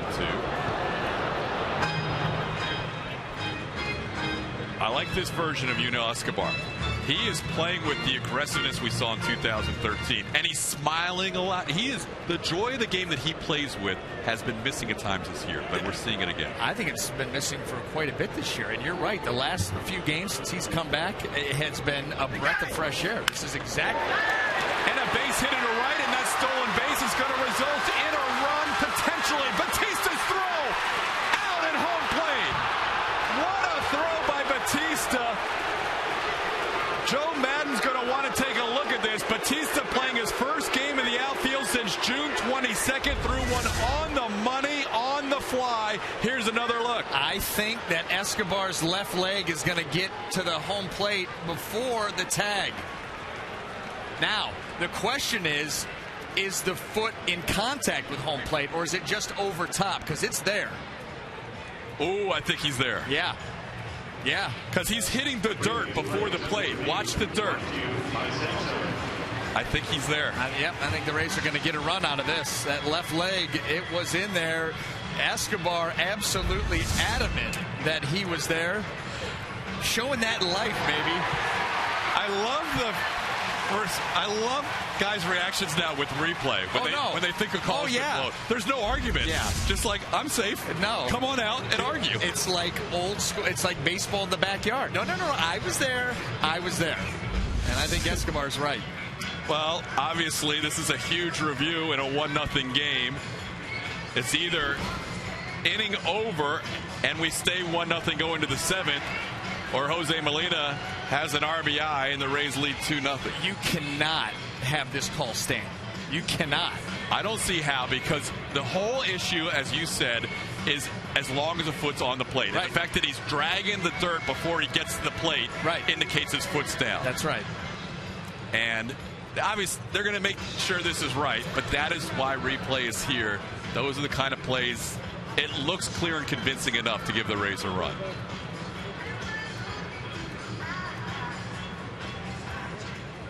Crew chief is Mike Everett.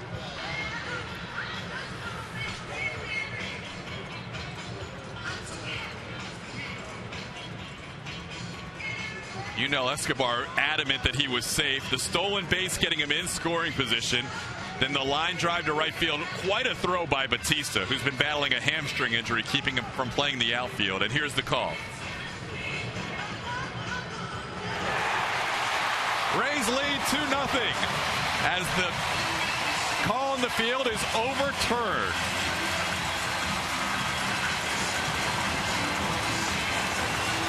Yunel Escobar safe at home, and Jose Molina with his 5th RBI of the year. And Uni playing to the crowd a little bit as he's up on the big screen. Hey, listen, this is what's great about the Rays. Never take an inning off, never take anything for granted. You go back to the stolen base, and that's what leads to this. And the foot gets in there, the foot's on home plate. The Rays have just doubled their lead in an inning that looked like it wasn't going anywhere.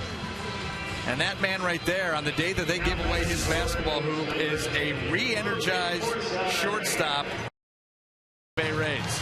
We only need a jump shot to complete his afternoon at this point. We need the jump shot. We need a jump. I'm going to tell you something. Yes. I got a look at that little basketball hoop. Nice.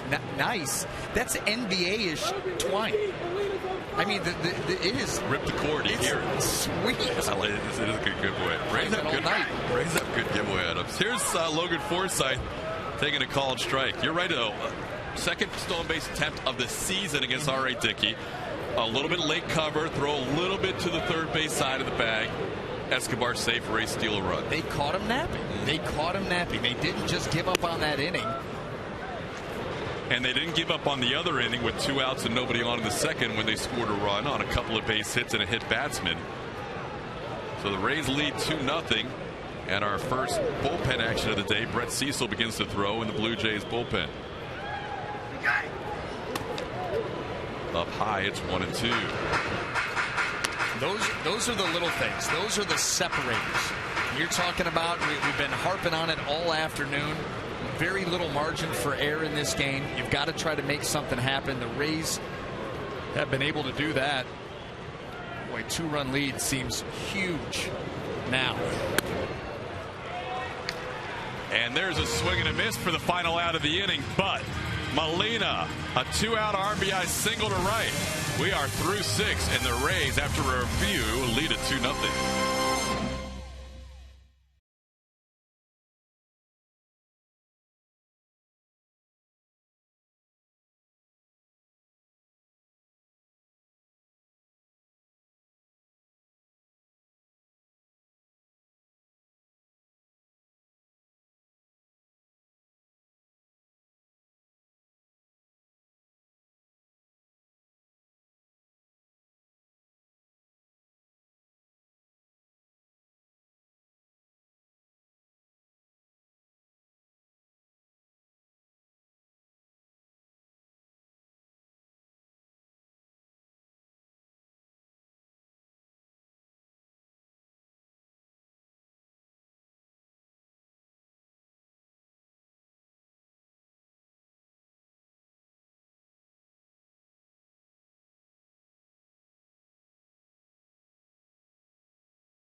Presented by the authority, the Tampa Bay Rays may not be reproduced or retransmitted in any form, and the accounts and descriptions of this game may not be disseminated without the express written consent of the Tampa Bay Rays.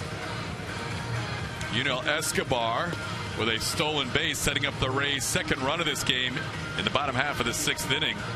Second steal of the year against R.A. Dickey and Josh Tolley, that combination, and then Jose Molina with the RBI base hit.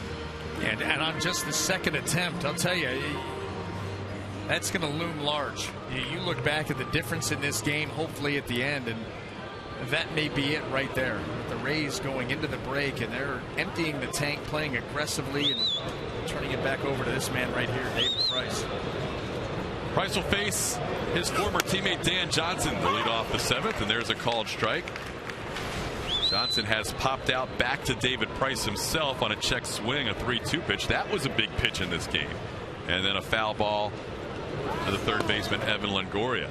That was a 3-2 pitch, first inning that, without the check swing, could have easily been ball 4. Bases loaded, 1 out. It would have. It would have been ball 4. I absolutely believe that. You're right. He got that and then retired Kratz on the fly ball to left center. This is popped in the air, shallow center. Kiermaier will call off the others and make the play. You know, you never know when the big turning point in a game can come. And when you're talking about games with small margin for errors, you start thinking about playoff baseball. And if you've ever been part of playoff baseball, and the Rays have, those games can turn in the first, second, third. You never know when that big pitch needs to be made. That was one of them. You know, having Jose Reyes out at first base in a 3-0 count on Cabrera and able to get 3-1 ground ball double play, that was another one. Absolutely. That was in the last inning. Price has had the benefit of 2 double play ground balls to get him through the 5th and the 6th. Now he deals with Eric Kratz. Kratz getting the start as the DH, as flied out to center and flied out to left.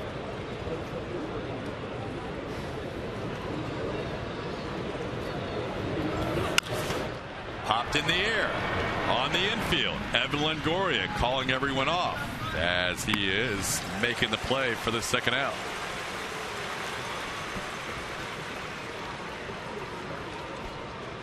Hey, Rays fans, thanks to you, we have sold out the Papa John's bullpen box and the other party areas for the rest of the 2014 season. Limited dates remain for the back porch and group tickets in general. Seating area is still available. For more information, contact Group Sales at 888-FAN-RAYS or visit RaysBaseball.com. 2 outs, nobody on. Steve Tollefson takes a called strike. Price starting to find the strike zone on a regular basis.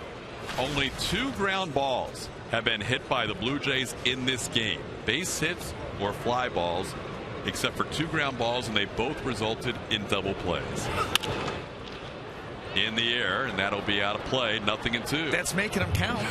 I mean, that is making them count. 2 for the price of 1 twice. How about that? And David, you know, he's not a big ground ball guy. He'll get him when he needs them. He's about a 50-50. It's now 8 ground ball double plays. And hey, listen, when you're moving the ball around the zone and keeping guys off balance, you will get a lot of pop-ups, soft pop-ups, not a lot of hard contact at all. Even the hits have been relatively mild. You saw the breakout there. Ground outs, and again, those were 2 double play ground outs, strikeouts, and fly balls. The strikeouts, the 4, he hasn't had one since the 3rd inning. He had 1 in the 1st, he had 2 in the 2nd, he had 1 in the 3rd. None since then. Just getting a lot of balls popped in the air. Here's the 1-2 pitch. That just missed his 5th strikeout. Now the count evens. See the pitch total now an even 90. Part of that is this Blue Jay lineup. They're aggressive. They know that he's going to be around the zone. They're out there wanting to put the ball in play early, not get to 2 strikes and put themselves behind the 8 ball. By doing that, you know, they've been following David around the zone, and he has missed the barrel of the bat all afternoon. Price checking with the home plate umpire Sean Barber, making sure he knew the count was 2-2. You can watch at home where Jose Molina sets up, see where David Price can hit his glove. Does pretty close. He tried to get Tollefson to chase, but he wouldn't go for the changeup, and now the count's full. And that's where you got to tip your hat to Tollefson. That's a good 2-2 changeup right there. That is a good put away, induce a swing, weak contact or strikeout, and Tollefson was able to hold up.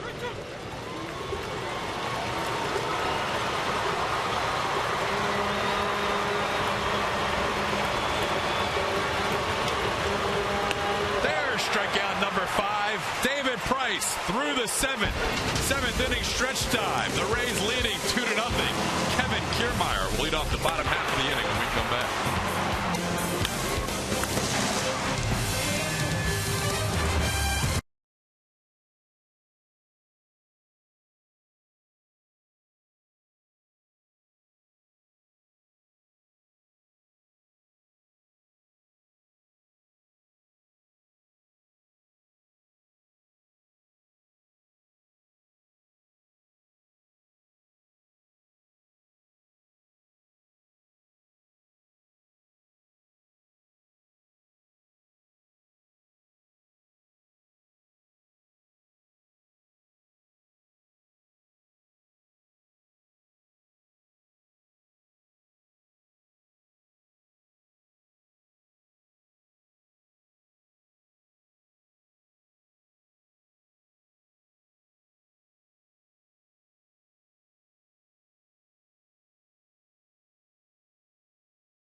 Nissan store for the ride of your life and save big today. Shop ChooseNissan.com. By Wesley Chapel Toyota and Wesley Chapel Honda, home of the lifetime warranty. I-75 North, exit 279. And celebrate summer with Bluebell's newest flavor, Magic Cookie Bar. It's a home run. 7th inning stretch at Tropicana Field. The Rays leading the Jays 2-0. Let's check in with Kelly Nash. Thank you so much, Todd. As Kevin Kiermaier gets set to lead off the bottom of the 7th, we've been asking you guys on Twitter at SunSportsRays to submit us your best hashtags describing KK, and it is about that time to reveal our top 4. Let's start with hashtag RevinKevin39, hashtag The Outlaw with No Laws, hashtag Kevin Kierflyer, and our personal favorite, our producer Griff and I, we love this one, hashtag What's a Single. And playing off What's a Single, Chris Archer told me his would be hashtag Playing the KK Way because he's always turning singles into doubles. Isn't that the truth, Todd? Would you favorite that one? Yeah, I would favorite all of the 4. I thought that was a pretty cool good little poll you had going on there. And the other thing, Kelly, with Kiermaier, we were talking earlier, he's funny to follow on Twitter. He's hilarious because he's just blunt. He tells it like it is. And his little observation at the mall, people watching in the massage chair, made his life. That was hysterical. Check it out. We will check it out as Kiermaier leads off here in the bottom half of the 7th inning. So it sounds like maybe that you need to do a sit-down roundtable with Kiermaier and Myers. You're talking about blunt, both of them. That could be good. Riveting TV. Will Myers is, yeah. Kevin's he's still a little younger, like still newer to the game, so he's not as loose as Will when it comes to giving answers. But he's still very, very good with his answers, as he did yesterday with our post-game show. I thought he did a tremendous job. Yeah. You know what I mean? But he's not quite as off the wall. He doesn't have like the Will Ferrell Myers-esque answers, which is just like tell it like you think and no filter. There's still a little filter with Kiermaier because he's still kind of new to the whole situation. Brett Cecil is the new pitcher for the Blue Jays, and he is greeted with a line drive base hit. Well, the hashtag What's a Single that Kelly Nash was talking about just got thwarted as he does pick up a single there to lead off the bottom half of the 7th inning. Look at what he does, and this is why you love to watch this kid play. I hate to beat a dead horse, but too bad. He lines this ball the other way. He's thinking, too.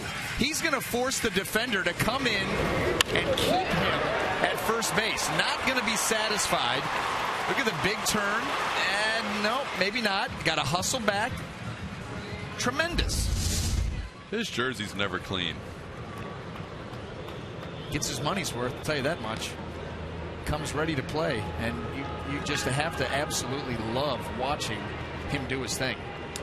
Leadoff base runner here in the 7th against Brett Cecil of the Jays, who was on in his first inning of work. R.A. Dickey pitched 6 innings, allowed 6 hits to the Rays.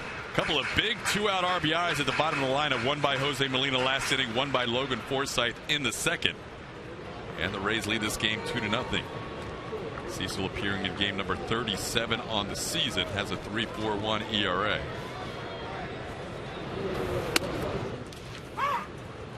You know, here's the other thing. That ball right there that Kiermaier hit the other way may have been the hardest hit ball of the day. I mean, think about the contact off R.A. Dickey. You're right. Was not, I mean, some of the hits were soft for the Rays. Forsythe hit a ball well to right field for a base hit. But between these two starting pitchers, the contact has been very mild. Oh, good point. There was not a lot of hard contact against Dickey in those 6 innings of work. He allowed 5 hits. That 6th hit picked up against Brett Cecil. And David Price in the 3 hits he has allowed, none of them have been hit hard. Todd Redmond, righty, out of St. Petersburg, warming up in the Jays bullpen. Pitch misses to Zobrist. 2-1. Ben hit 3 times against R.A. Dickey. First time left-handed, struck out. Next 2 times right-handed, lined out to right, flied out to center.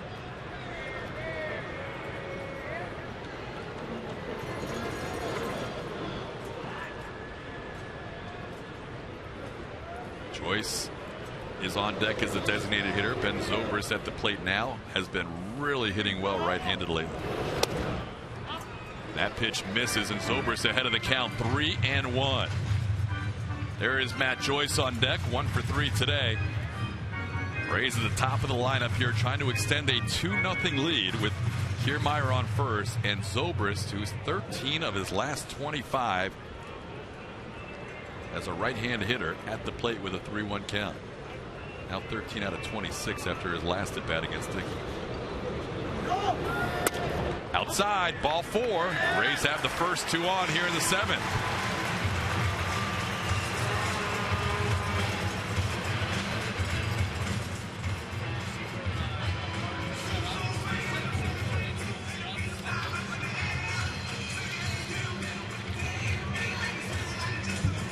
Take a look at this pitch. This is a 3-1 fastball that really is a strike. But look where Barber, the home plate umpire, is. He's so far in that pitch right there on the outside corner doesn't have a very good angle on it. That leads to a walk here for Ben Zobrist. And now the Rays with 2 on, nobody out. And Sean Rodriguez is going to get an opportunity to pinch hit here. Matt Joyce against Brett Cecil in his career was 0 for 6 with 3 strikeouts. So Joe elects to go to the right-hand hitting Sean Rodriguez. Rodriguez will bat here with first and second and nobody out. See what Sean's done this year with those 9 home runs split up between lefties and righties. His batting average identical between lefties and righties. The only area that Joe would like to see for Sean against righties is to walk more. But his numbers in his career have always been better against lefties, but this year much closer to even. Yeah, and we've seen that in the power game too, where he's launched some hanging sliders and just doing a better job. Listen, every player will go home in the offseason and say, what part of my game do I need to improve on? And then you go about trying to do that. And for Sean Rodriguez, it's to continue to hit left-handed pitchers, but do a better job against righties. Because guess what? That will increase his playing time. And so that's what's in his mind. He's attempted to make some adjustments, and he's gotten those numbers. You see the career, he's got some work to do to get it back up there, but he has been putting the work in. He's been making progress. Now he's ahead of the count 2-0. And here's a guy who is second on the team in home runs with 9 in 145 at-bats.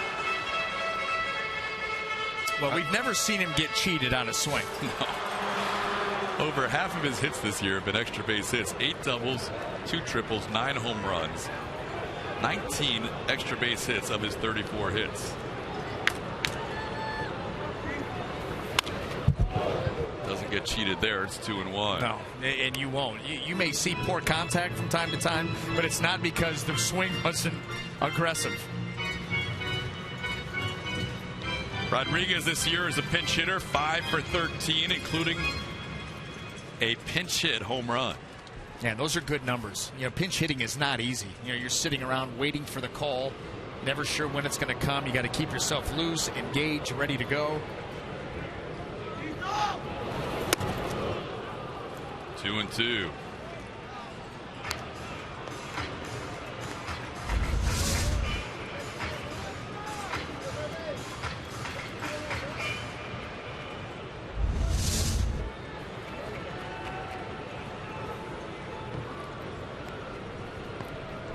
Kiermaier on second, Zobrist on first, nobody out. Rays with a 2-0 lead. Swing and a miss, and Rodriguez goes down swinging. Nice job by Cecil down in the count 2-0 to come back and strike out Sean Rodriguez. Yeah, and he got to 2 strikes with a cutter, and then look at this, a breaking ball, late finish, and just gets under the swing of Sean Rodriguez. We're going to have a pitching change here as John Gibbons will bring on the right-hander Todd Redmond to face Evan Longoria. Redmond, local product, St. Pete Junior College, also attended Northside Christian. We'll tell you more about Redmond, but first we're going to see something very unusual. George Hendrick dropping a water bottle in the dugout yesterday. This is how it landed, B.A. On top of the bottle and stayed that way. No, this, you told me about this earlier today. Yep. This is remarkable. We have witnesses from the dugout. David DeJesus and the aforementioned Will Myers, who you love to hear his That's beautiful conversations. Let's hear from the boys. So Cuz was at the where he sits on the end of the bench there, and he just finished drinking his water bottle, took his water bottle, flipped it over so the top is down here. So he's holding it like this and just let go. The thing went straight down, bounced up, and then stood up. Dropped it like this, like that, and it just bounced a couple times, once, and stuck there. It was incredible. We were all like, what just happened right there? And he went and grabbed everybody. Come check this out. Come check this out. So under oath, you can attest that that actually happened. It happened. It was the most incredible thing I've ever seen. You don't see that every day, and I'm excited I was a part of it. Young part of your career, but that's got to still be a highlight for you. It's number one. Number one. Never seen anything like it. It was crazy. There it is. That's a live shot. They have put tape around it so no one touches it. And David DeJesus and Will Myers, two of the perfect guys to have witnessed it and be able to describe things. Yeah, and both of their renditions, as they were describing it, absolutely 100%. And then Will Myers, highlight of his young career. No. Yeah, see, that's the non-filter. That's he just gives it to you straight. That's a beautiful thing. Number one thing that's happened to me was seeing in the big leagues. In the big leagues. Is that not a slam against CC? No, not the other way in Yankee Stadium. It is witnessing the water bottle, the magic water bottle. Hey, you know what? I don't know if I'd argue with him. That is, think about that. The odds? Yeah, that's not the the water bottle with the enlarged opening. I mean, we're talking about small. That's pretty amazing. Thus, it still lives as it stands in the Rays dugout. Here's Evan Longoria, 1 for 3 against R.A. Dickey. Now facing the right-hander Todd Redmond in out of the bullpen in place of Brett Cecil. 2 runners on and 1 out.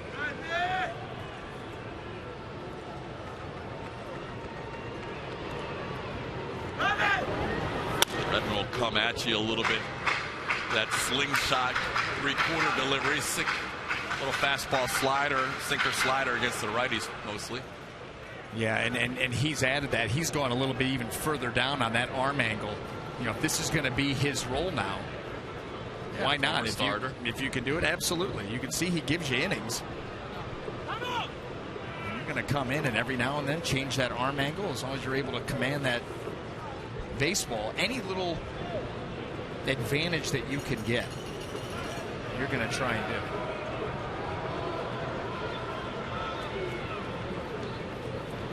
There go the runners. The pitch is outside. The throw late. 2 stolen bases for the Rays on the double steal. Kiermaier to third. Zobrist to second. Said it earlier. The Rays with a lead. The Rays are aggressive by nature. With a lead, they take it to a different level, and they do it again with the stolen base. That helped get him the second run, and here looking for more, a double steal. And well executed. So now the infield will have to come in for the Blue Jays.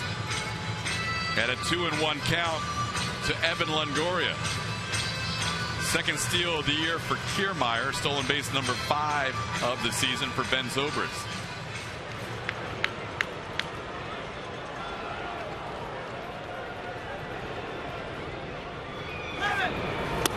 Chase is there. It's 2-2. Evan, when he is on, has always hit Todd Redmond.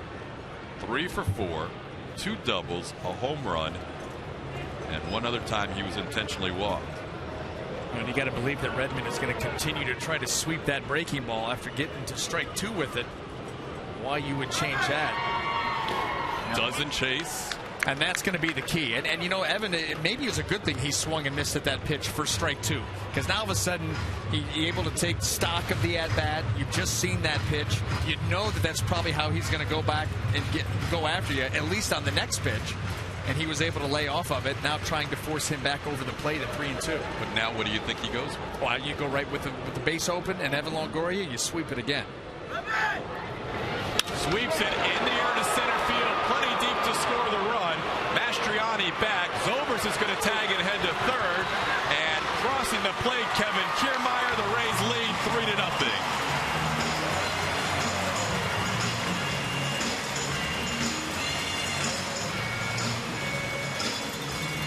Well, he saw the nasty one for strike 2. He chased it. He took the one to get to full count, and then Redmond, he's going to sweep it, but he's got to keep it close to the zone, and Evan was able to go out there, make the adjustment. And, you know, important here on a pitch down and sweeping to get underneath it, which is what he's able to do.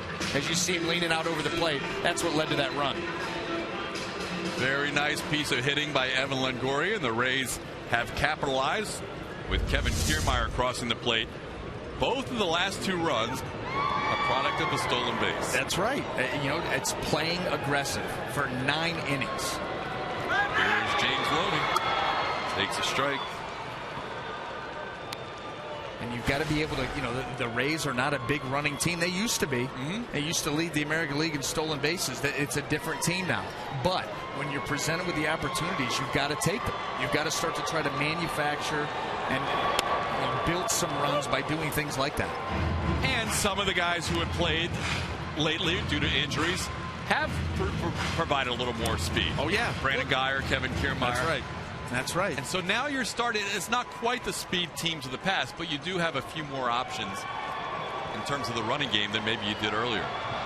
James Loney in the count, down 0-2. And inside outs this one to left field. Melky Cabrera puts it away for the final out, but the Rays tack on another run. So they get one more in the 7th and lead it 3-0 heading to the 8th.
We have the AT&T fan photo of the game.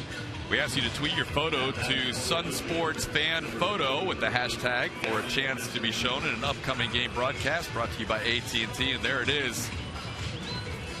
At MMGriff1, Mona Griffin, our Sun Sports fan photo of the day, brought to you by AT&T. We head to the 8th. Rays lead 3-0. David Price has an extra run to work with now. Rays have tacked on a run in the 6th and a run in the 7th to give a little bit more breathing room for their left-hander, who leads the Toronto Blue Jays heading into the 8th inning, trying to win his 15th game in his career against Toronto. And he faces Darren Mastriani to lead things off and pours in a strike, 0-1 on pitch number 93.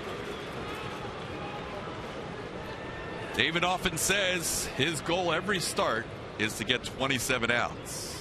He has 21 of them and a 3-run lead. He was 1 out away in his last start. Thunder and lightning and rain in Detroit, and he couldn't quite get that final out against the Tigers. And you love that mindset. That's a true aces mindset. A #1 guy. They want each and every out. They're greedy. That's what makes him good. And it's almost like he can lock in when he needs a short inning with maybe 10 or 12 pitches. He can lock in even more than normal. He knows he can't afford to waste many. And now it's 1-2 on Mastriani. See if he's able to put him away here. Longoria to his left, spins, throws, nicely done by the Rays third baseman. I'll tell you what, filling in the hole, the spin, and then he just feathered that throw over there. Didn't try to overthrow it, just got rid of it quickly and flipped that thing to Loney beautifully. There you go. Just kind of while you're moving away and lay it right there.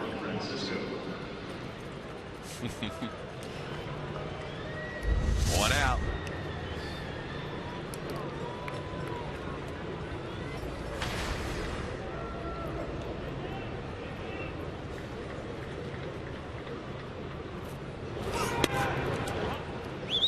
You make a good point, Todd. You think of David Price trying to complete these games and pitch as deep as he can, not being afforded the pitch counts of yesteryear, where your number one guy is going to go out for $130, $140, whatever he needed. He's working within some confines. Now he's going to have a little bit longer leash than a lot of other starters, but they're not going to allow him to be out there deep, big pitch counts every game. And so therein lies the challenge, which is exactly why he's of the mindset 3 pitches or less for each guy. And David knows that his pitch count at the end of this inning will either dictate whether he gets the 9th or not. And he's got a shutout going. Right. Which, by the way, he goes into this 9th inning with a shutout. He better go back out there. Yanner Navarro's on deck. This is the 100th pitch of the game. Line drive past Logan Forsythe into right field. That was a hot shot. Probably the hardest hit ball of the game for the Blue Jays. Yep. Francisco, who had a hit earlier in the game on a little bloop to left field, hit that one on the screws. And it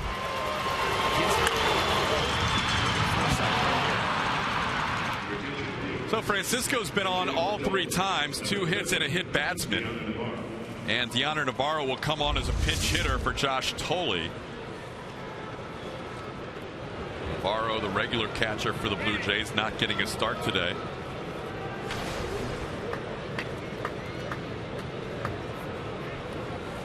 In the past, Yanner Navarro, the last few years, always has been a better right-handed hitter than a lefty, but it's kind of turned around a little bit this year.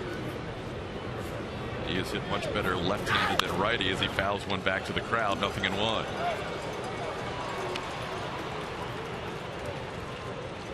Navarro 0 for 3 in his career against his former teammate David Price. Casey Janssen loosening up. Normally the closer for the Blue Jays, but right now his team trailing 3-0.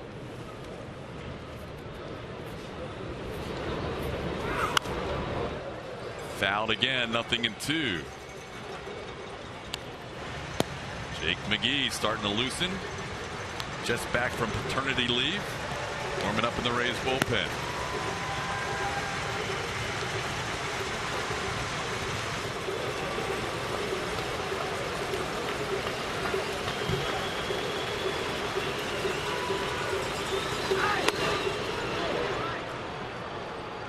One and two.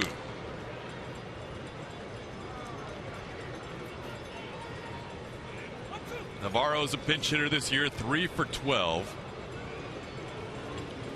All 3 of those hits coming as a left-handed pinch hitter. 0 for 5 hitting right-handed coming off the bench. 1 out, 1 on. Rays lead by 3. Something down, something on the ground. On the ground, Escobar to the hole. Will try and make the play to second in time. And there's the jump shot to end the trifecta today. We've had it all from Yunel Escobar. There it is. That's it. We wondered if we were going to see it. Haven't seen it all year. And how appropriate. Yunel Escobar able to get into the hole, make that play, get the force out. Got to give some credit here to Forsythe on the scoop. Not an easy ball to handle. Really nice play on the scoop. And on basketball set giveaway, we got our first jump shot of the year. It was a fadeaway, and it was good. So 2 outs, a runner on first, and now back to the top of the order. This will be the first time, barring a pickoff or a caught stealing, that the Blue Jays will leave a man on base since all the way back in the 2nd inning. Price has faced the minimum 3 through 7.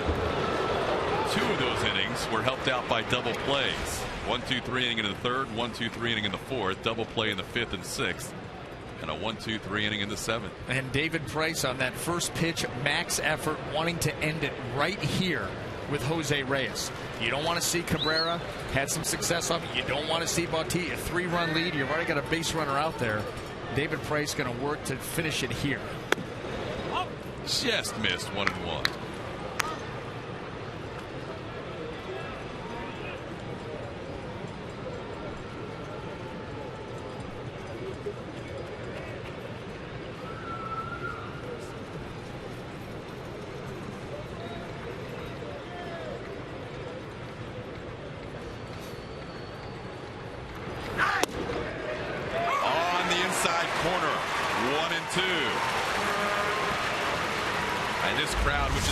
So used to watching David Price deal through the years, is going to make some noise here.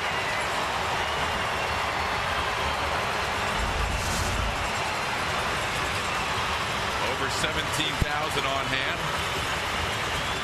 Looking for David's 6th strikeout of the game.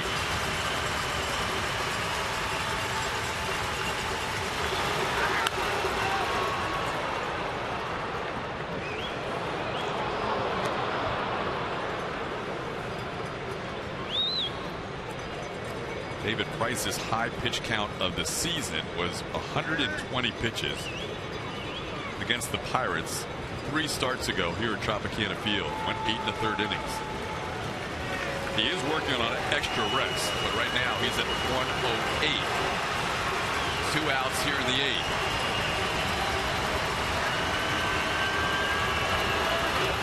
In the dirt, Molina comes up with it nicely after it popped away from him. It's 2-2. This is a changeup down. Molina able to get the glove over, keep it close, and then you see those eyes immediately up to find that baseball. That's not easy. He finds it quickly. No advancement.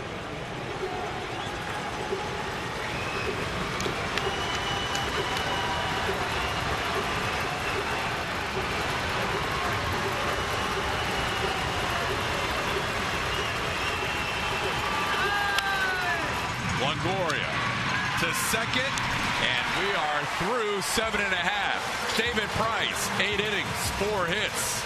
Rays lead 3-0.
Inning, Casey Jansen on to pitch for Toronto. Well, he's on for the 23rd time. The Rays got to look at him in the first game of this series as he closed it out. Very effective without being overpowering. Precise. First batter he faces, Brandon Guyer, fouls one away, 0-1. Guyer, Yunel Escobar, Jose Molina, the first three for the Rays. Deanna Navarro takes over behind the plate after pinch hitting for Josh Tolley in the top half of this inning. Jansen has been very tough on right-hand hitters this year, hitting just 179 against them, and that's why. 0-2.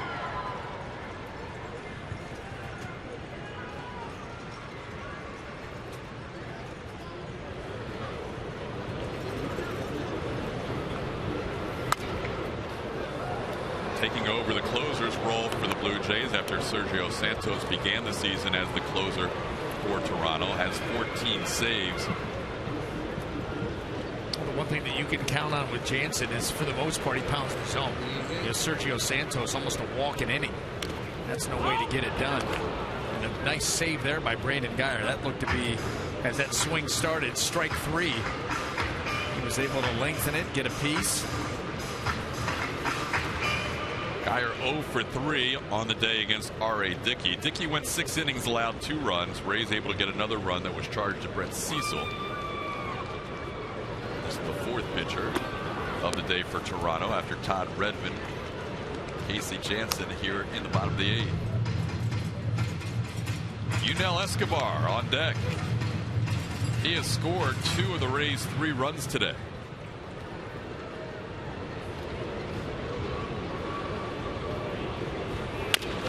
Chopper, Guyer, good speed. Francisco will have to hurry, and he gets him. Nice play by the Jays' third baseman.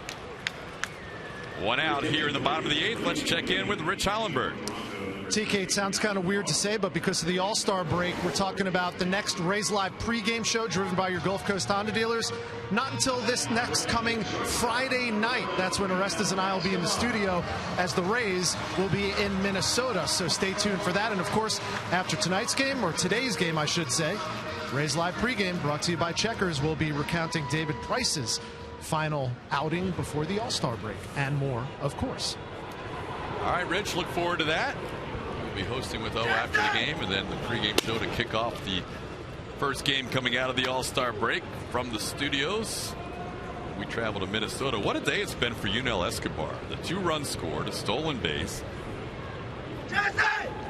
and the return of the jump shot, all in one game. Yeah, well, on the giveaway. On the giveaway. On the giveaway. It's been a fun day against his former team. I think he likes playing the Blue Jays. I think he does. I think we saw that this entire series. We saw it yesterday with the gamesmanship out there with Deanna Navarro pulling him off the bag to make the tag. And then again, when the review was going on with him and Reyes, they were going back and forth for a while. That's right. That's right. 2-1 the count. You just like to see Yunel Escobar with that smile, with that energy, that bounce in his step. That's something that the Rays saw all of last year, and at times, it's been missing this year. So you hope that this is a sign of things to come the rest of the way. Tough pitch there. Again, we'd mentioned how tough Jansen is on righties. It's 2-2. And Escobar usually saves the jump shot for his absolute elite plays. That was a really good play in the top of the 8th inning. But it may have been influenced by the giveaway today. Oh, I think. I mean, it was a good play, but it was not. We've seen better from him.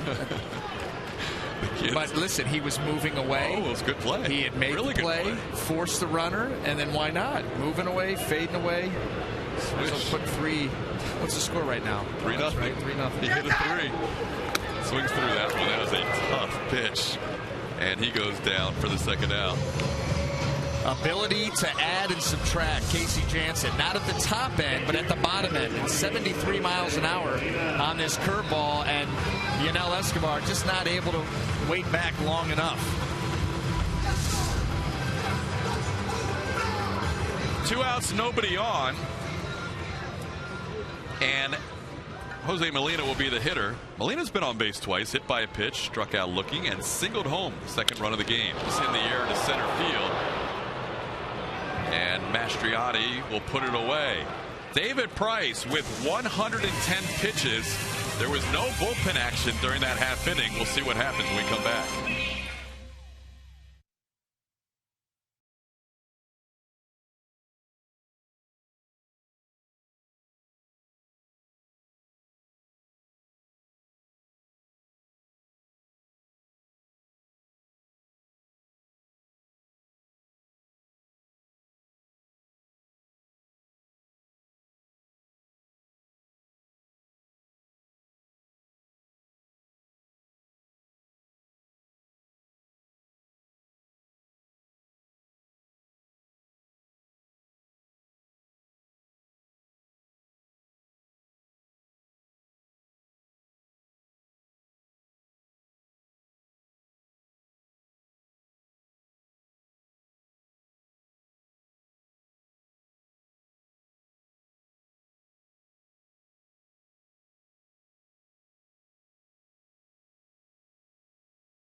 110 pitches in.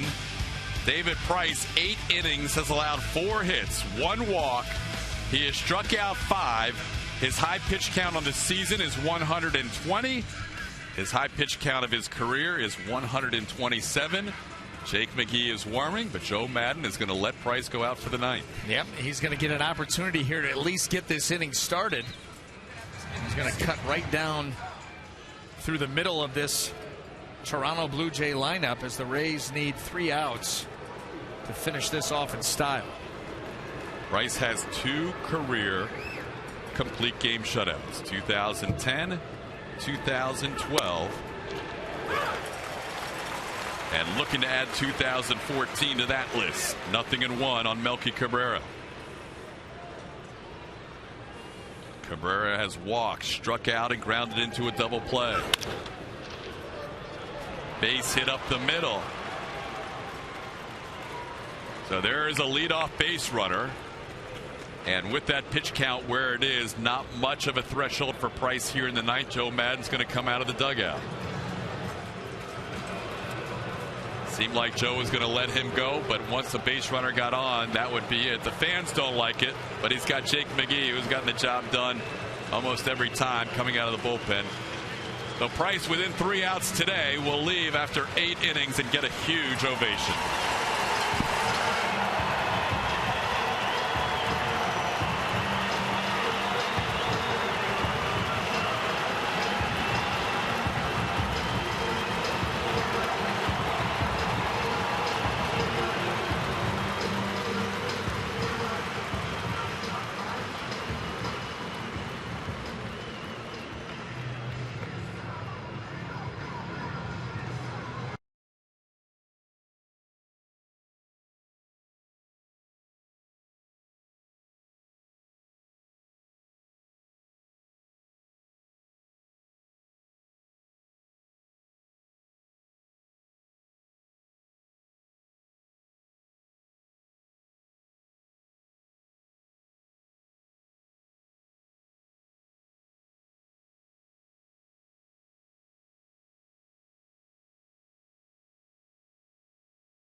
Don't forget, coming up after the game, our Rays Live postgame show presented by Checkers. We will discuss David Price's phenomenal outing, 8 innings plus 1 batter here in the ninth. The Joe Maddon press conference, Kelly Nash gathering interviews in the Rays clubhouse, hosted by Rich Hollenberg and Orestes Destrada. David Price goes 8 innings, 5 hits, 1 walk, 5 strikeouts, allows the base runner on right now. He's responsible for it, and he turns it over to a guy who could very easily be in Minnesota with David, Jake McGee. Yeah, Jake McGee has had a tremendous first half, as you see the numbers as they break out right there. On for the 45th time, that ERA just over 1.5, more than a strikeout an inning. An opponent's average of 189. The new daddy gets an opportunity to close this ball game out. Just back after a 2-day leave, or 2-game leave as it turns out, on the paternity leave, and he gets Jose Bautista to swing through that pitch. 0-1.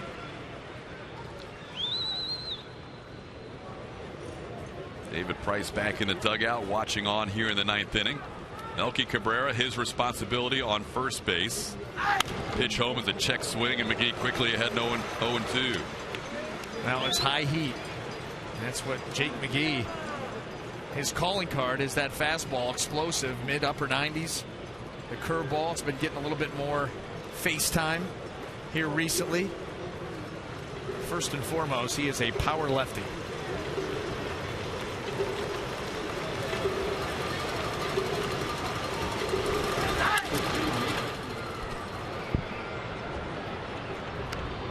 And don't think for a second that with Jake McGee, it's all about just power fastballs by you. His command and ability to manipulate a strike zone has gotten better and better. Much better this year than last year, and even better as the season has moved along. We saw that on the pregame show today. They were talking with both Jim Hickey and Jamie Nelson about how much improved his fastball command has become and why he's been so successful this year. There's another example of it. That was a perfect pitch on the outer half. High pop-up. Who wants it? Forsythe in foul territory makes the play. 0-2 count. Dangerous hitter. You're going to stay hard with them. And look where that pitch was. That was probably a ball. But you know what? You can get a guy to expand the zone. And so look where he goes with this heater. You cannot drive the ball there. Great point of what you were talking about. That's it. And command isn't always about throwing strikes. It's putting it where you want it. And right there, McGee wanted it off the plate. And he wanted to chase, and he got it. Dan Johnson was due up, but pinch hitter right here for the Blue Jays. Colby Rasmus will get a bat and hit for Dan Johnson against Jake McGee.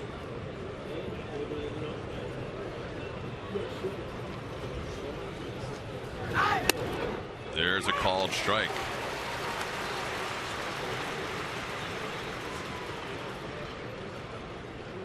Rasmus does have good numbers in his career against McGee. 3 for 6, including a home run. Hey. 0-2. McGee pitching for the first time as a father. He and Morgan celebrating the birth of Rowan Beth McGee on Thursday. Back with the team today. Expand again. Fastball away. Oh, not that far. I get it, but not that far. Right idea. Tried the corner and missed. You said expand away. Well, yeah, that's right. I didn't get all the way out, just not quite that far. That was my fault. Within the batter's box. Listen, Jake, that's on me. You still got a couple to work with. That was his first pitch out of the strike zone since coming on for David Price. 1 on, 1 out. Rasmus doesn't chase. 2-2. Always interesting to watch where Molina is set up and where McGee's pitch is. That was pretty close to the target. Just missed the target. Molina does a nice job of setting up away from these lefty hitters and angling himself back towards the plate to try to help give the appearance of a borderline pitch looking better than maybe it is. All the little nuances of catching, working a strike zone, massaging an umpire. Watch it as he gets out there. Look how he angles himself back towards the plate. Any borderline pitch is going to look better than maybe it really is. And that's how he gets a lot of those borderline pitches to go his pitcher's way.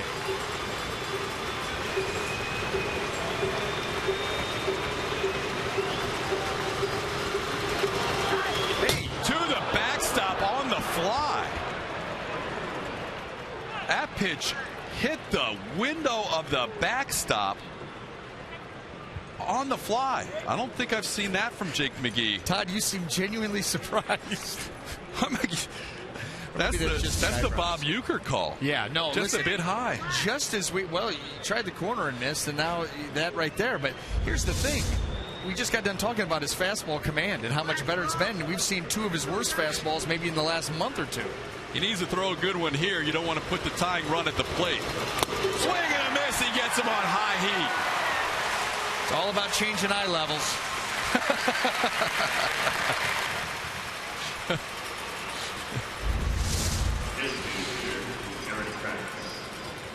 Well, he does come right back. Top of the zone. Just cannot speed up and get to it at 95. I like that the pitch before hit our grid on Fox Tracks. No, that was made up? Yeah, that's completely fabricated. They just needed to keep the numbers in line. Here's Eric Kratz. Fouls one off.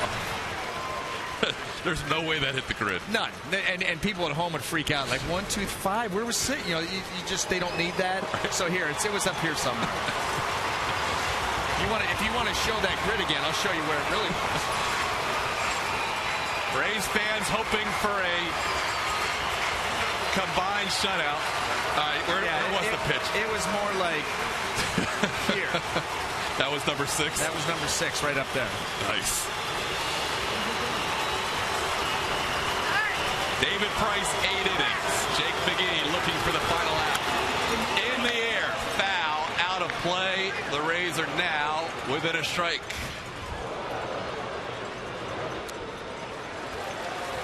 Tampa Bay has either won or split every series against the Toronto Blue Jays at home for the past 21. The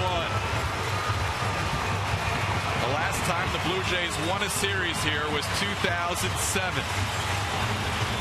Jake McGee, 1 pitch away from a combined shutout and series winner split number 22 in a row at home.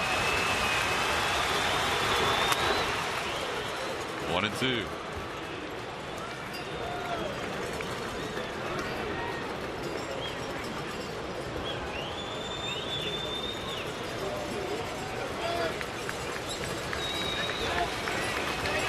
The speed range is much tighter than the location of some of those pitches in the last at bat. 1-2 pitch. Swing and a miss. Rays with the shutout, win it 3-0. And they go to the All-Star break, winning 2 out of 3 against the Toronto Blue Jays. McGee preserves the shutout for David Price.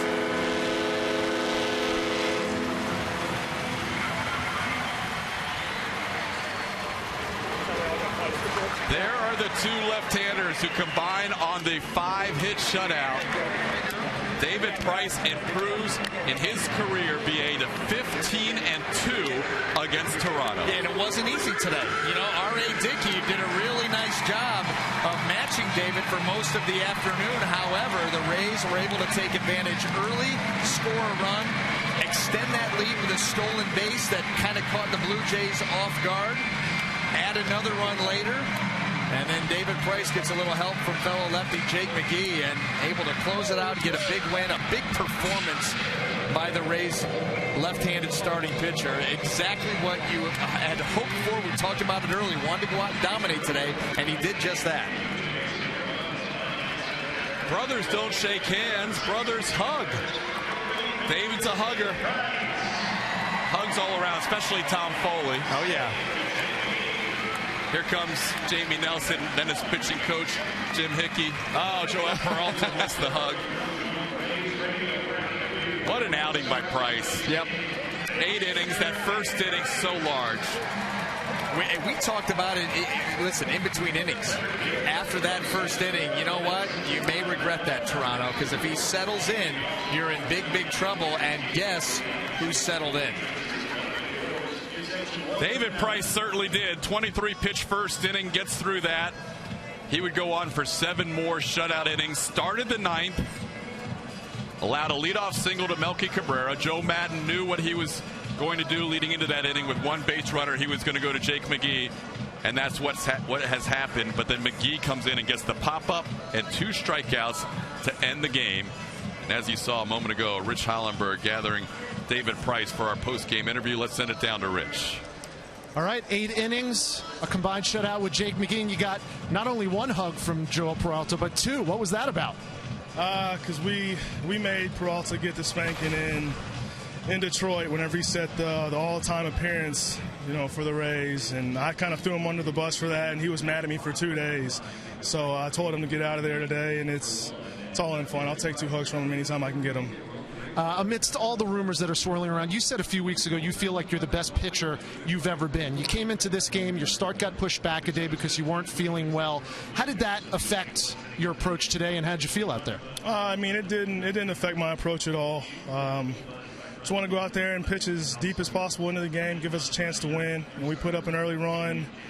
Forget when it was, but those early runs are always helpful, and it just it helps you make pitches. You know, our defense yet again made good plays, 2 big double play balls. You know, we just did a good job as a team today. And I know that you were frustrated coming off the mound. You wanted the complete game. You want to go the distance every time.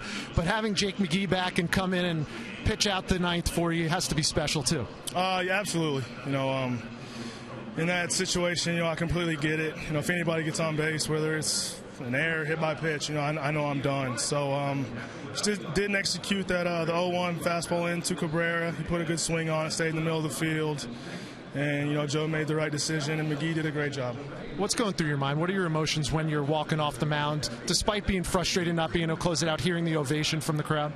I mean, I was mad because this is today is Hickey's 10th year in the big leagues today. So he told me that after the first inning when I threw, I think, 22 pitches, so I didn't start off to a very good start. But I wanted to go 9 for Hick, you know, and that was a big thing.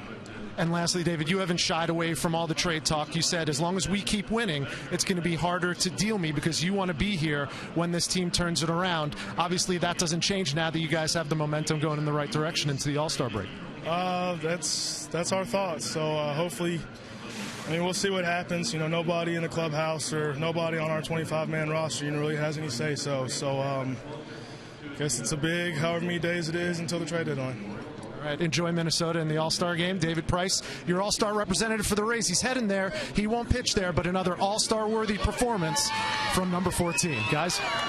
You're right about that, Rich. Nice to see Price talk about Jim Hickey's 10th year in the big leagues, wanting to get the shutout for his pitching coach. He did the next best thing. He went 8 strong, and Jake McGee closed it out. We'll have more on Sun Sports right after this 3-0 win by the Rays.